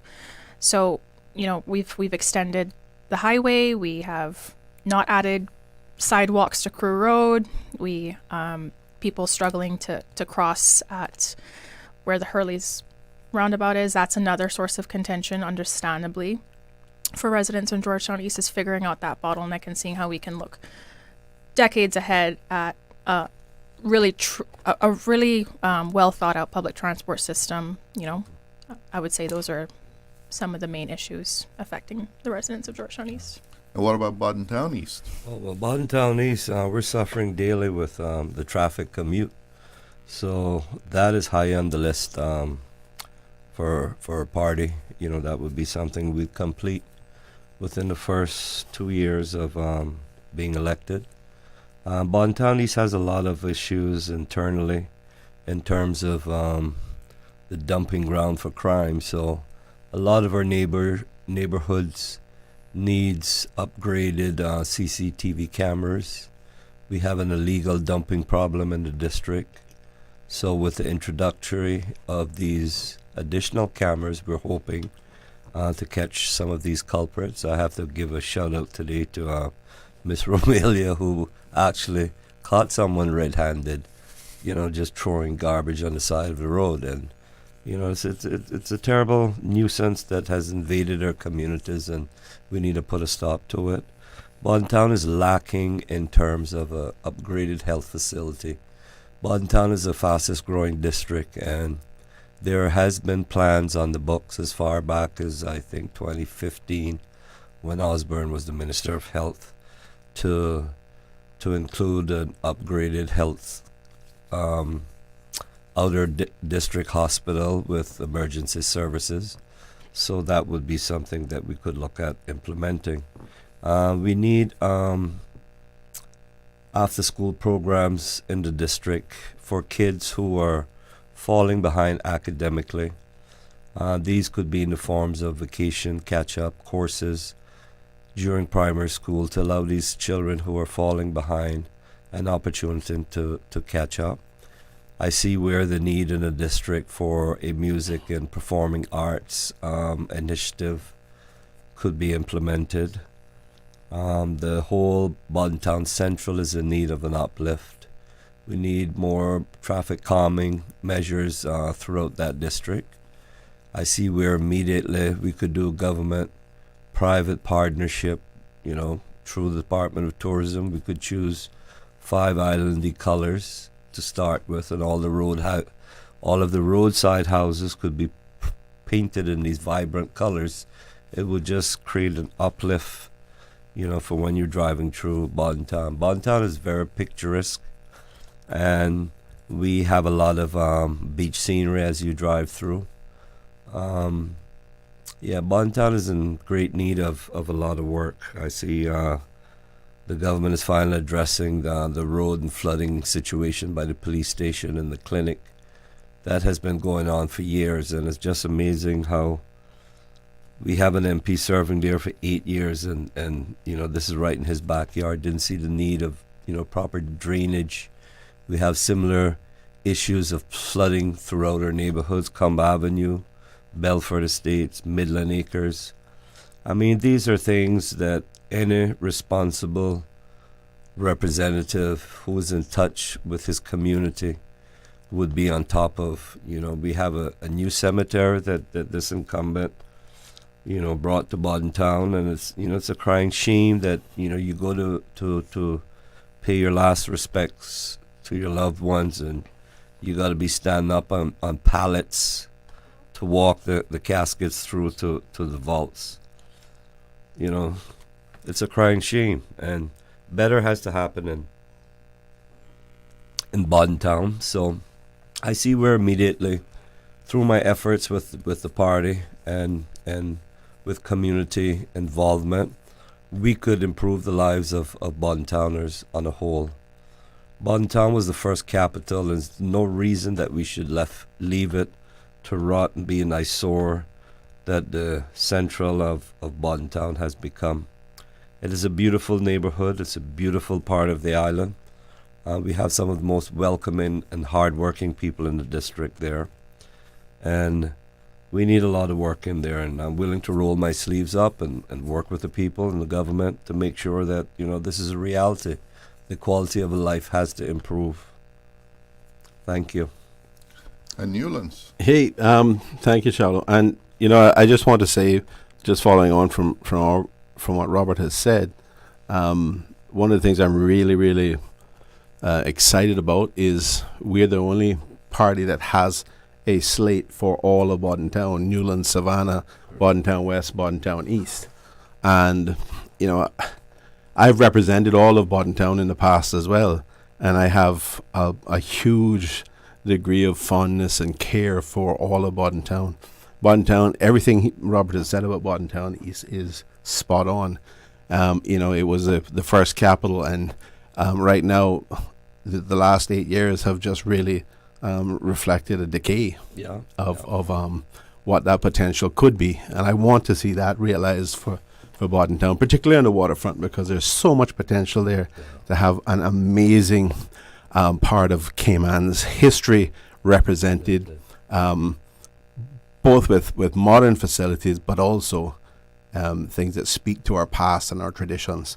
For Newlands, let me tell you, I have been despite what you hear, I've been one of the biggest advocates for getting something like the East-West extension done, so that our brothers and sisters that live up east, whether it's East End, whether it's North Side, whether it's Bodden Town East, or even down Bodden Town West, I have been the biggest advocate to try to get this road done, to provide redundancy, but it must, and to provide better access, but it has to be done in the most responsible manner. Not just because we need it done to avoid problems, to avoid knock-on consequences, which we pay for down the road, pardon the pun, but to also make sure that we don't build something that isn't financially efficient. One of the things we have to do as a government is we have to spend money in a way, public money, in a way that we get value for money. So if we're seeking the best outcome, we need the best process to make sure we're going to get that and not cause further problems. That's why I've been a huge advocate and insisted that we follow the law and we deal with the environmental impact assessment. The previous government had years they could have accomplished that. They did not. The current minister for Bodden Town East, our member for Bodden Town East, has talked about 1 more hour of sleep. I'm sorry to tell you, but the reality is the NRA's own consultant has said it's going to save about 7 minutes of time. But you can't also ignore the fact that there is going to be that redundancy, so that if there's a problem, if we get hit by a hurricane that damages the roadside along the coast, we have that redundancy. And we also have better access for a lot of our neighborhoods.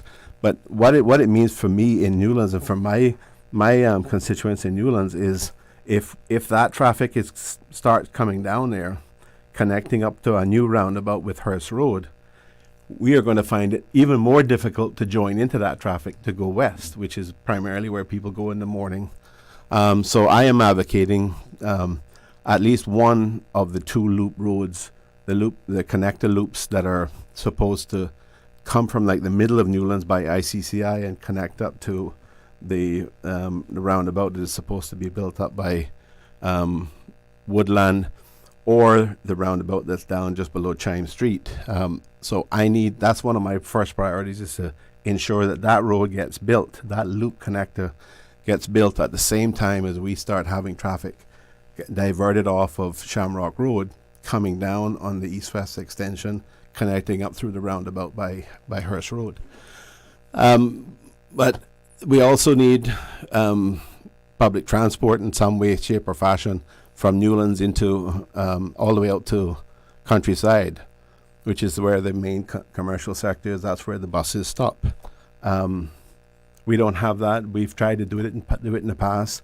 The public transport unit just deferred the applications that have been put in place to facilitate that. So I'm going to put it in myself. I'm committing, if I'm elected to represent my home constituency of Newlands, that is one of the first things I'm going to put in. It's a transport system, a community transport that will go in and out, because we have people walking, our residents, our Caymanians walking in and out. We also have a lot of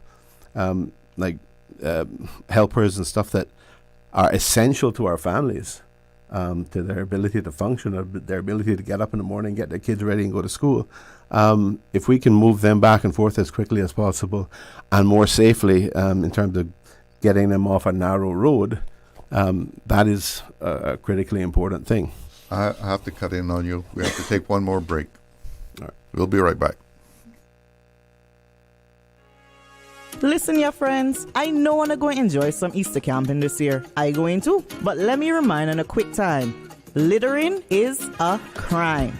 Only leave your footprints behind. Take your trash with you. A message from the Ministry of Tourism and Ports. Hungry?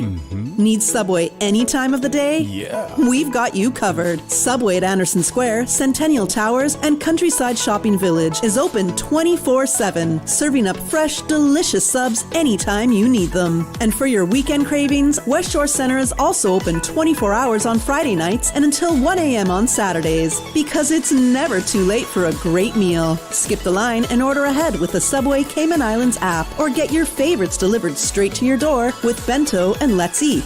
Fresh, fast, and always here when you need us. Subway, eat fresh.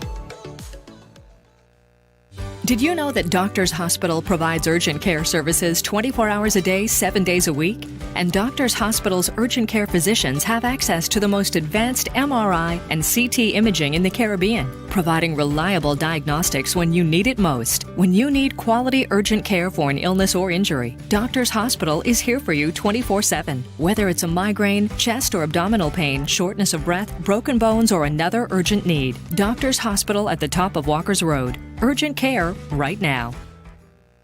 The best foundation you can wear is glowing, healthy skin. The offices of dermatologist Dr. Wayne Porter specialize in enhancing your skin's well-being. Whether you're seeking advanced skincare, including any skin cancers, Botox, filler, cosmetic skin enhancements, or simply looking to reduce wrinkles, Dr. Porter offers a full-service dermatology and dermatological surgery practice. For more information, email drporterkman@gmail.com or call 946-9020.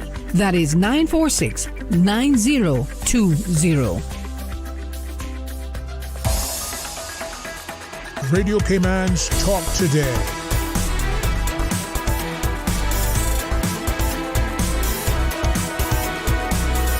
What is on your mind, Cayman?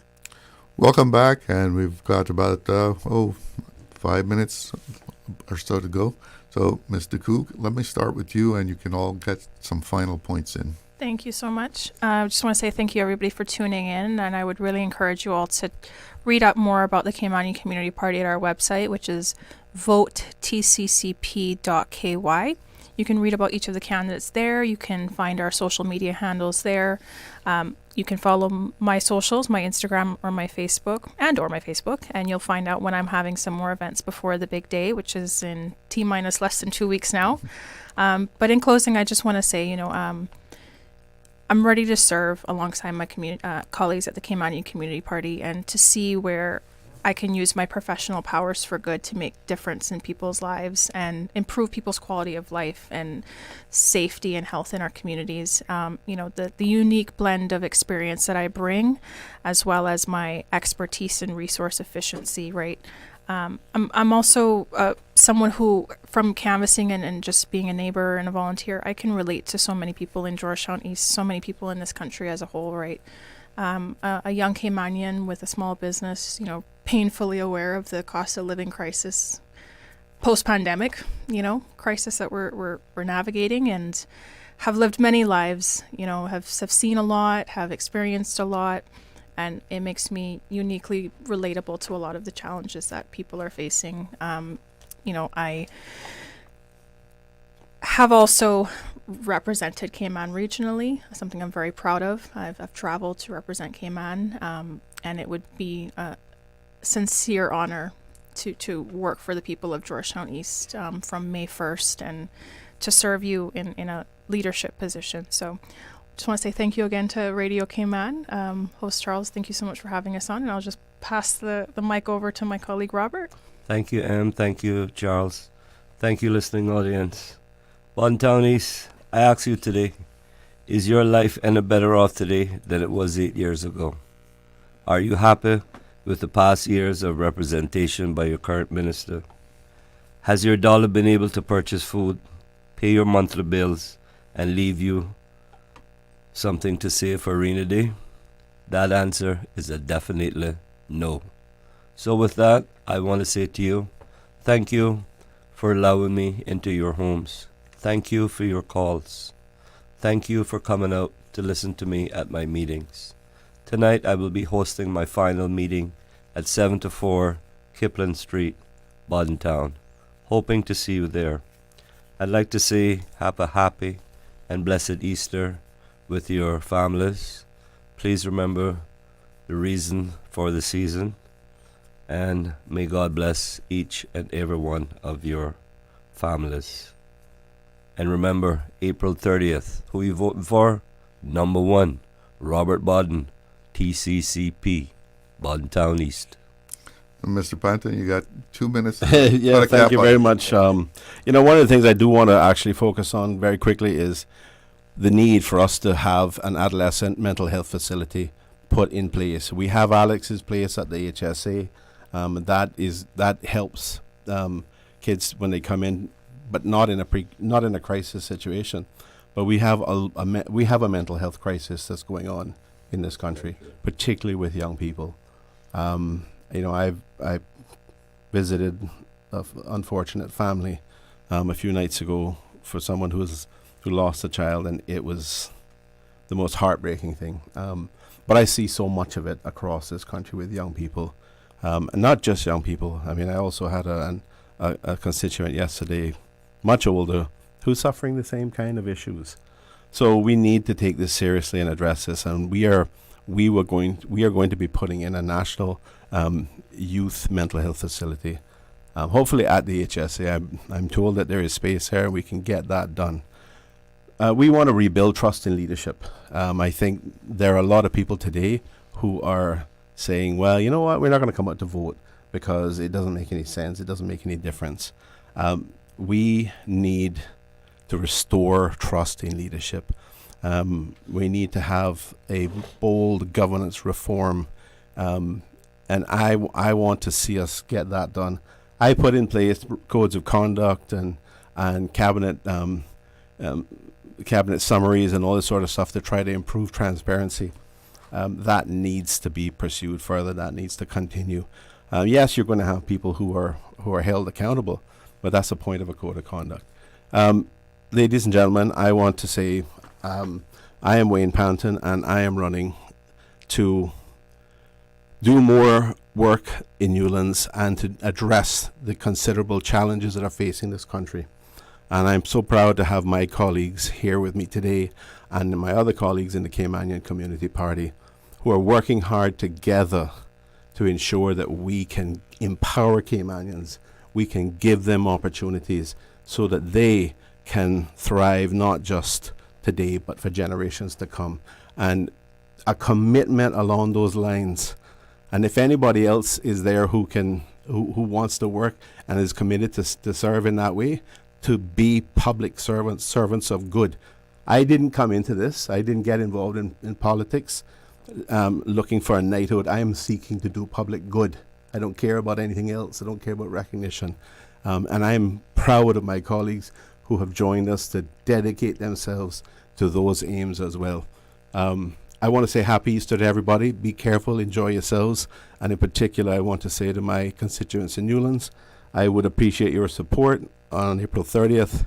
I am here to serve you. I will continue to develop Newlands and make it an even better constituency than it already is. And that's it from the Caymanian Community Party. Folks, thank you for joining me here on Talk Today. It's news time.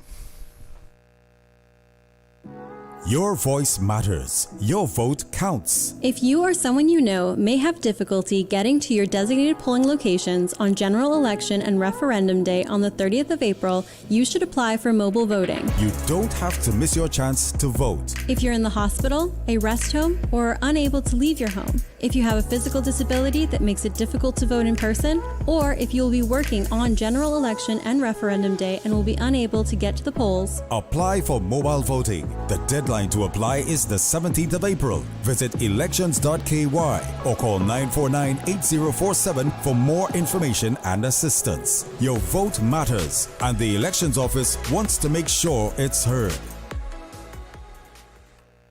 The preceding was a paid political broadcast. From Radio Cayman's newsroom, this is Headlines. The headline news is brought to you by Kirk Market. I'm April Cummings with your latest headlines. The University College of the Cayman Islands president and CEO, Dr. Robert Robertson, is stepping down from his role to pursue new professional opportunities. Chairman Gilbert McLean, on behalf of the Board of Governors at UCCI, expressed his thanks to President Robertson for his service to the institution. In international news, some 429,000 portable power banks are under recall because they can overheat and potentially catch fire while charging phones, posing a burn hazard to consumers. The U.S. Consumer Product Safety Commission says the New York-based Casely company is recalling some of its power pods after receiving 51 reports of the charger's lithium-ion batteries overheating, expanding, or catching fire during use, resulting in 6 minor burn injuries to date. The model number? E33A. Endangered sea turtles are showing signs of recovery in a majority of places where they're found worldwide. This is according to a new global survey released today. The study looked at 48 populations of sea turtles around the world. Scientists measured the impacts of threats such as hunting, pollution, coastal development, and climate change. And in more than half the areas studied, threats are declining overall. Those are your headlines. I'm April Cummings. www.radiocayman.gov.ky. Check out our social media pages: Facebook, YouTube, X, formerly Twitter, Radio Cayman Headline News.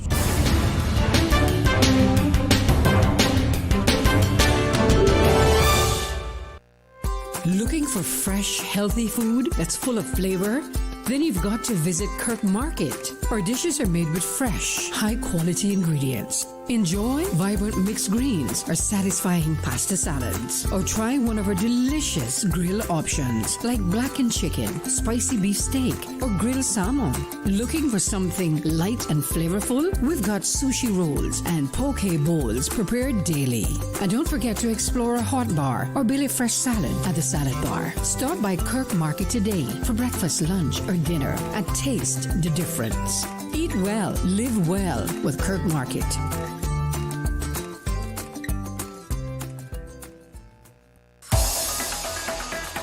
Radio Cayman's Talk Today.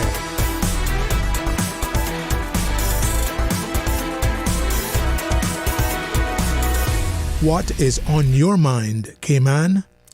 Yeah, what's on your mind? And we're back to our open mic for the last 25 minutes or so of the show. Let me see some of the WhatsApp messages that came in here. Remember, at the top, we were talking about Good Friday, and the caller was saying that it's not observed the way it used to be, and so many places are open.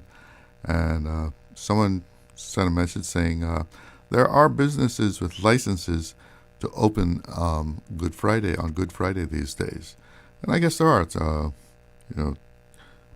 as I'm sure gas stations and such are open. Let's see what else we have here. Consider the fact that the current premier got elected with just a little more than 200 votes, and she represents the entire Cayman Islands. And that is in reference, of course, we're talking about that someone can get elected with really a minority of the votes in that constituency. It's some places you can get 30, 35, 40%, and you're the winner, just because we don't have a runoff system. What else do we have here? It's not opening for me. What do we got here? Something's wrong here. Anyway, if you want to give us a call, the number is 1-800-534-8255. Compliments of Flow. And you can also call me on 949-6990, and the WhatsApp number is 925-3261. That's how you can get through to us. And we were talking about the referendum issues that are going to be... Oh, we have a caller? Okay, let's go to the phone lines. Good afternoon. You're on Talk Today. Good afternoon, Mr. Glidden. Yes, what's on your mind? This is my very first time calling in with you hosting. Well, thank you for calling. And you're welcome. I thought Mr. Connor was going to be on today. I had a bone to pick with him. but I'll say it to you anyway. I was just a bit disappointed with the feedback for the debate last night in the BRAC, because I came home very late last night and I was anxiously looking forward to sitting down, having a plate of food and watching that debate. But the feedback from the recording wasn't too great. I couldn't see Mr. Connor too well. When you say the feedback, what do you mean by that? The audio sounded a little echoing. Oh, okay. And so forth. A few people had messaged me and asked me if I was having the same thing. I mean, it's gone now and whatever, but that was really why I called, because I thought Mr. Connor was on, and as I called in, I turned the radio on and heard it was you. But nonetheless, you're doing very, very well. Well, thank you. I just want to tell you something. I just learned that those candidates are also on the Buzz, and that's online if you want to go to YouTube also. Three of those candidates were on, so if you want to check them out, you can do it that way. Oh no, I don't think it's. I can do that, but I don't think it's going to be the same effect, because those debates. It's like you wanted the live action. Yes. But I just wanted to wish everyone and yourself and the staff there at Radio Cayman a well-deserved Easter break. Thank you. Everyone to be safe, and also please not get too carried away with the Easter break and get worn out that you can't think cognitively to make the right decisions come, not next week Monday, but is it the following Monday on Election Day. We want to have clear heads when we return back from our long Easter break. We should have been well rested and well fed, and ready to go to hear what the candidates have to say finally before the big day. And so I just wanted to leave everyone with that. But you've been doing a good job. Thank you. Keep it up until Sterling perhaps gets back. We don't know what's going to happen. But I wish him all the best too, for sure. That's for sure. But thanks very much for taking my call. Well, thank you for calling. Sure. Okay, take care. So, let's take a look at some of these referendum questions that we're going to be facing come April 30th,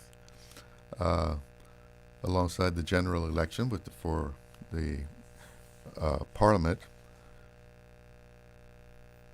One question is, do you support the introduction of a national lottery in the islands? And on the website here, it says, what does your vote mean? A yes vote means you support creating a government-run lottery. A no vote means you do not support a national lottery. And this is what is termed a non-binding referendum. And that means the results will inform the government. It is not saying that the government must do this. We have a caller. Good afternoon. You're on the air with Talk Today. Hey, good afternoon, Charlo. Dominic Ebanks here. Hope you're doing well. I'm doing just fine. And you? Hey, as I always say, ain't it better? I couldn't stand it. All right? I can tell you that. I know where Cayman coming from. I know where we at today, right?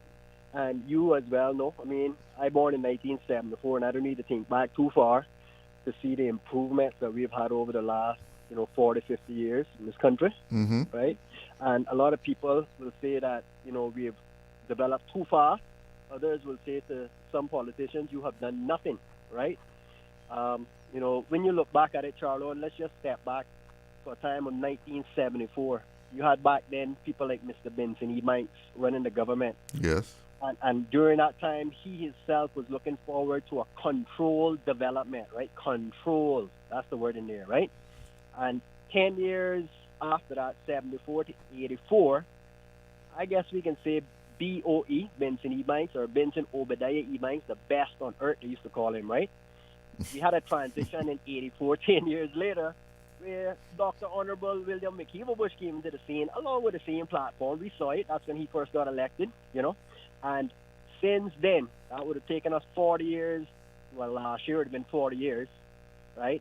And 40 years since that point, Charlo, if you think of decade by decade, going back to 74 now, prior to that, you would know where Cayman was at as far as hospitals were concerned, when people got sick badly, you had to leave this island either by boat or plane to go somewhere else. Your family couldn't come with you sometimes, and if they got there, they couldn't stay long. And when you got back in a casket, your family then had to sell the house then to pay the airfare, the boat cruise. Not the Georgetown Hospital, because government always somehow absorb the charges. But I'm just saying, just thinking of those few things, that when you got to 1984, 94, 2004, where we started to see the development, 2004, where DART Corporation came into the picture. Charlo, if you were here, you remember when DART had to step in, bail out the government at the time, $30 million 1 month, $30 million the next month. You guys want to pay me back in 1 cent? How you like to pay me back? Another government came along and decided to give away our land, rather than just saying, let's just pay this man for the next zillion years, right?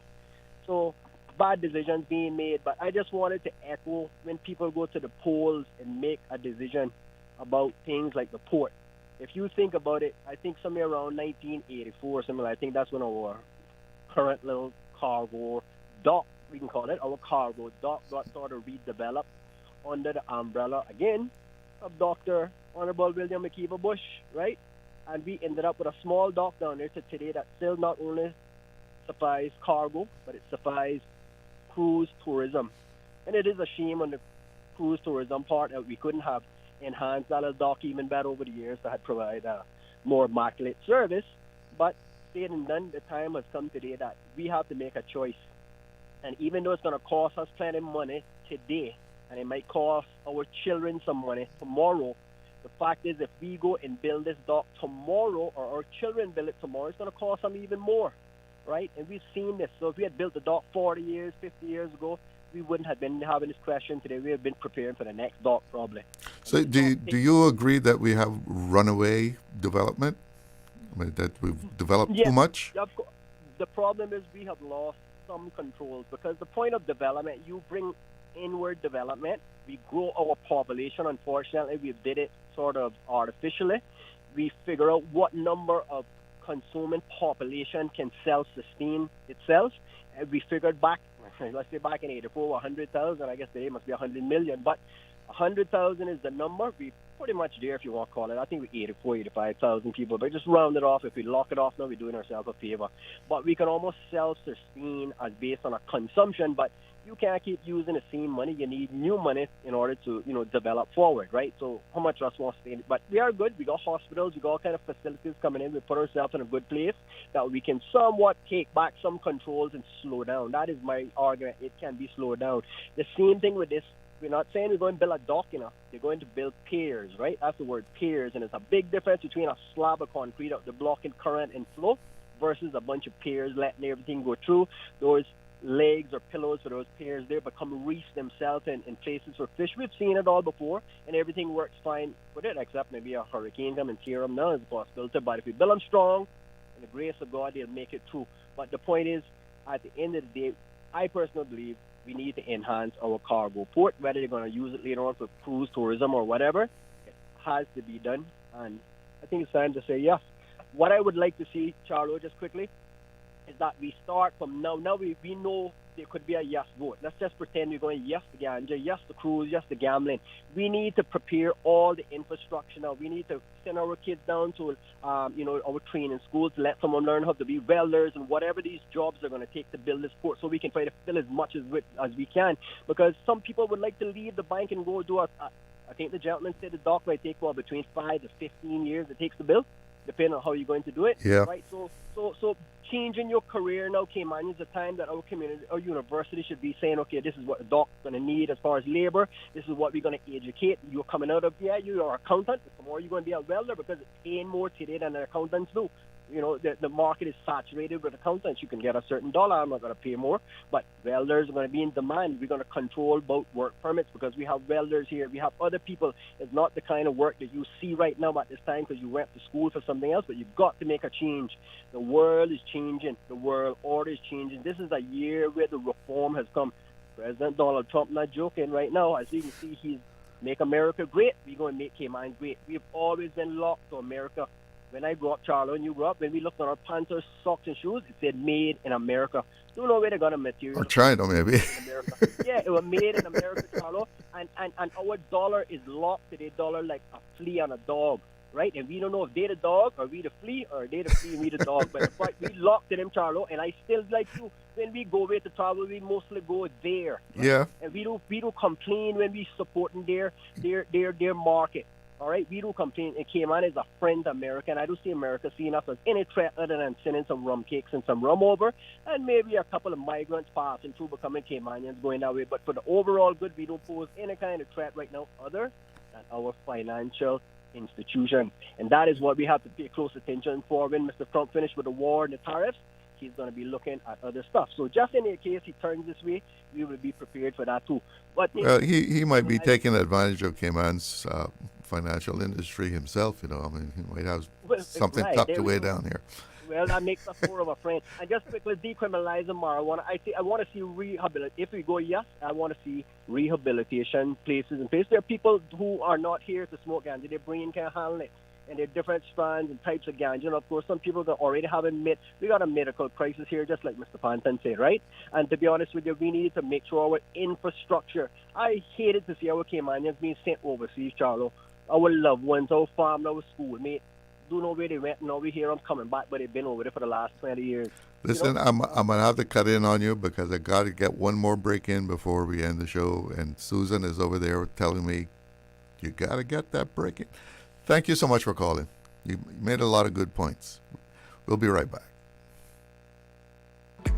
Shipping to the Cayman Islands is fast, reliable, and seamless thanks to Cayman Airways Cargo. Need it faster than ocean freight? Cayman Airways Cargo offers multiple cargo flights to Grand Cayman from Miami weekly, so your packages, whether big, small, or in between, will arrive in no time. You can even use a Cayman Airways Cargo US address for your online shopping. Cayman Airways Cargo is also the only carrier providing air freight services for Cayman Brac and Little Cayman. Contact us today and see why Cayman Airways Cargo was voted as Cayman's best cargo and logistics company in the Best of Cayman Awards. For details, visit CaymanAirways.com/cargo. Accidents and illnesses can strike without warning. Ouch! When it comes to urgent care, every second counts. At Doctors Hospital, we have a dedicated team of experienced doctors and nursing staff available to you 24 hours a day, 7 days a week. Don't waste time in an overcrowded emergency room when you need urgent care. Whether it's a broken bone, a severe infection, or a sudden illness, trust in Doctors Hospital's unwavering dedication to providing the best immediate care. For complete urgent care when you need it the most, choose Doctors Hospital, located in Georgetown, 16 Middle Road. Stay cyber secure with Cayman National. Here are a few tips that will benefit you. Ensure to log out completely when you finish any online banking activities.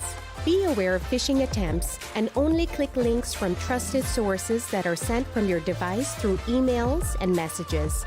Remember, Cayman National will never ask you for your credentials.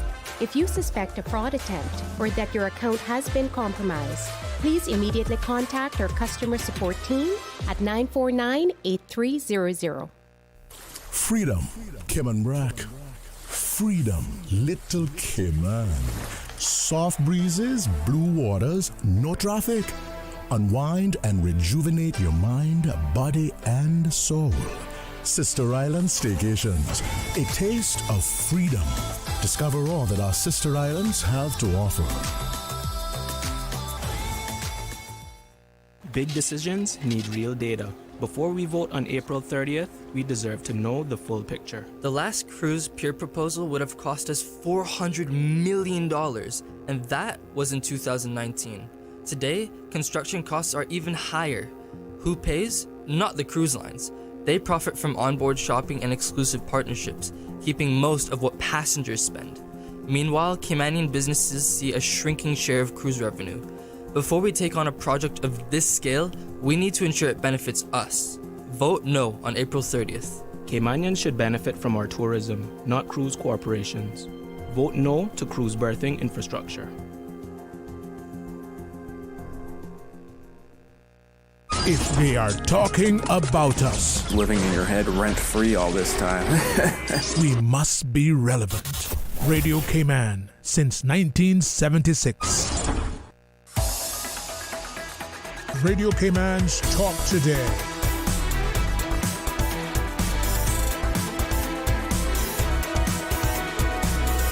What is on your mind, Cayman? Well, we're coming down to the home stretch here on top today for a Thursday, and it's a short week. So let me continue with the referendum questions that are you going to be facing when you go into the voting booth on April 30th. You'll have some candidates to choose from, and you got 3 questions, and one of which is, do you support the decriminalization of the consumption and possession of small amounts of cannabis? And this is coming from the Elections Office website. Key terms: decriminalization, removing criminal penalties for possession of small amounts, but cannabis remains illegal. So it's not being made legal. I guess it'll be more in the line of a speeding ticket. It's an offense, but you're not being charged with a crime. Legislation, making cannabis fully legal and setting up a regulated market. Legalization. I said legislation. Legalization. So that's the difference there.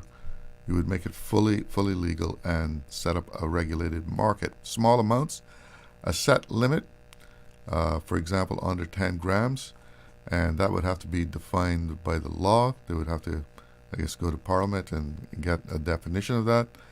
Medical cannabis used for treating health conditions with a prescription. Recreational cannabis used for personal enjoyment without medical need. Law enforcement impact, if it's a yes result, I guess. Decriminalization means police would not arrest people for possessing small amounts. However, selling or distributing cannabis would still be illegal. So we have a caller, so let's get that in before we're out of time here. Hello, you're on the air. Good morning, sir. Good afternoon, sir. I just calling out the Cayman Island. I want people to be smart when they go to them polls on the 30th of April and do the right thing. We are in bad times, and if they do the wrong thing, we almost lost, but we got completely be lost. So I begging Bodden Town, Savannah, Newlands, Prospect, Red Bay, West Bay, please vote straight. TCCP party all the way. Tender, caring, compassionate people. Thank you. Vote smart, please. Okay, thank you for that call. You got your point across. And this, again, is a non-binding referendum. You're only giving the government a gauge of what the electorate is thinking.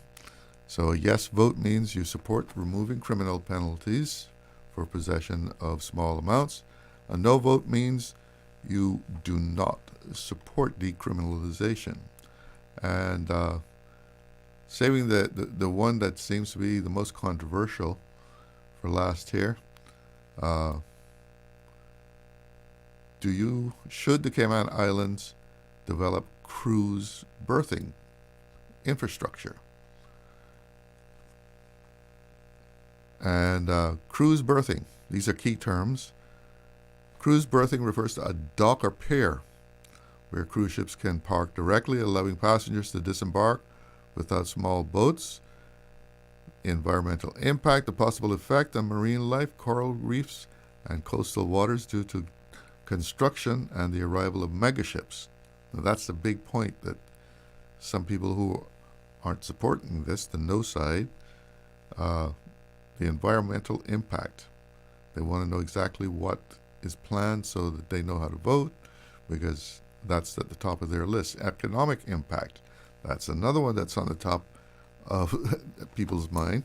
The potential benefits from increased tourism revenue versus the cost of building and maintaining the facility.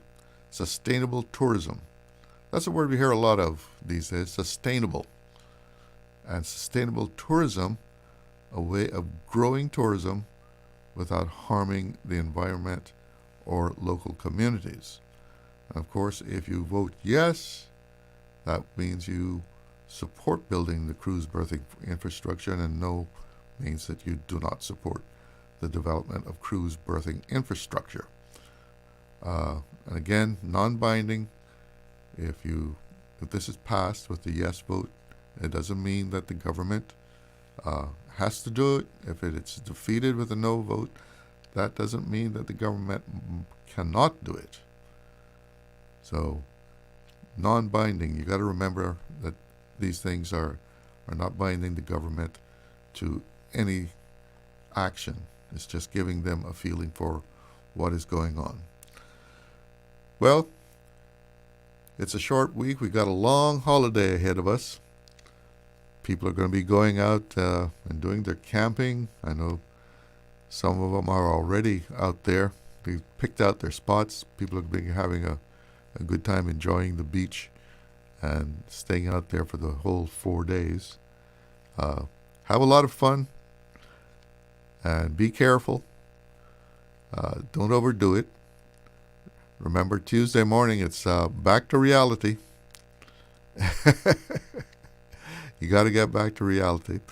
And, of course, the whole idea of what Easter is all about, too. Sometimes Easter, Christmas, sometimes the true meaning of those events, those holidays, get lost in just having a good time. But be good to each other. Enjoy yourself over the weekend. Thanks for joining. And I will see you, I guess, next Wednesday, maybe. No show on Monday. So, yes. Take care. Have a good one. That's it for Talk Today. Talk Today is brought to you by Subway, open 24 hours in Countryside, Anderson Square in Georgetown, and Centennial Towers in West Bay. And by the Ministry of District Administration, explore your history, explore your land, explore your sister islands. And Cayman Airways, call them on 949-2311 to book your nonstop flights to Los Angeles and Panama. And Doctors Hospital, peace of mind is important when life happens. Doctors Hospital, always there for you. Call 949-6066. Talk Today is also brought to you by Mike's Builders. Call 923-0706. Mike Builders. They make it happen.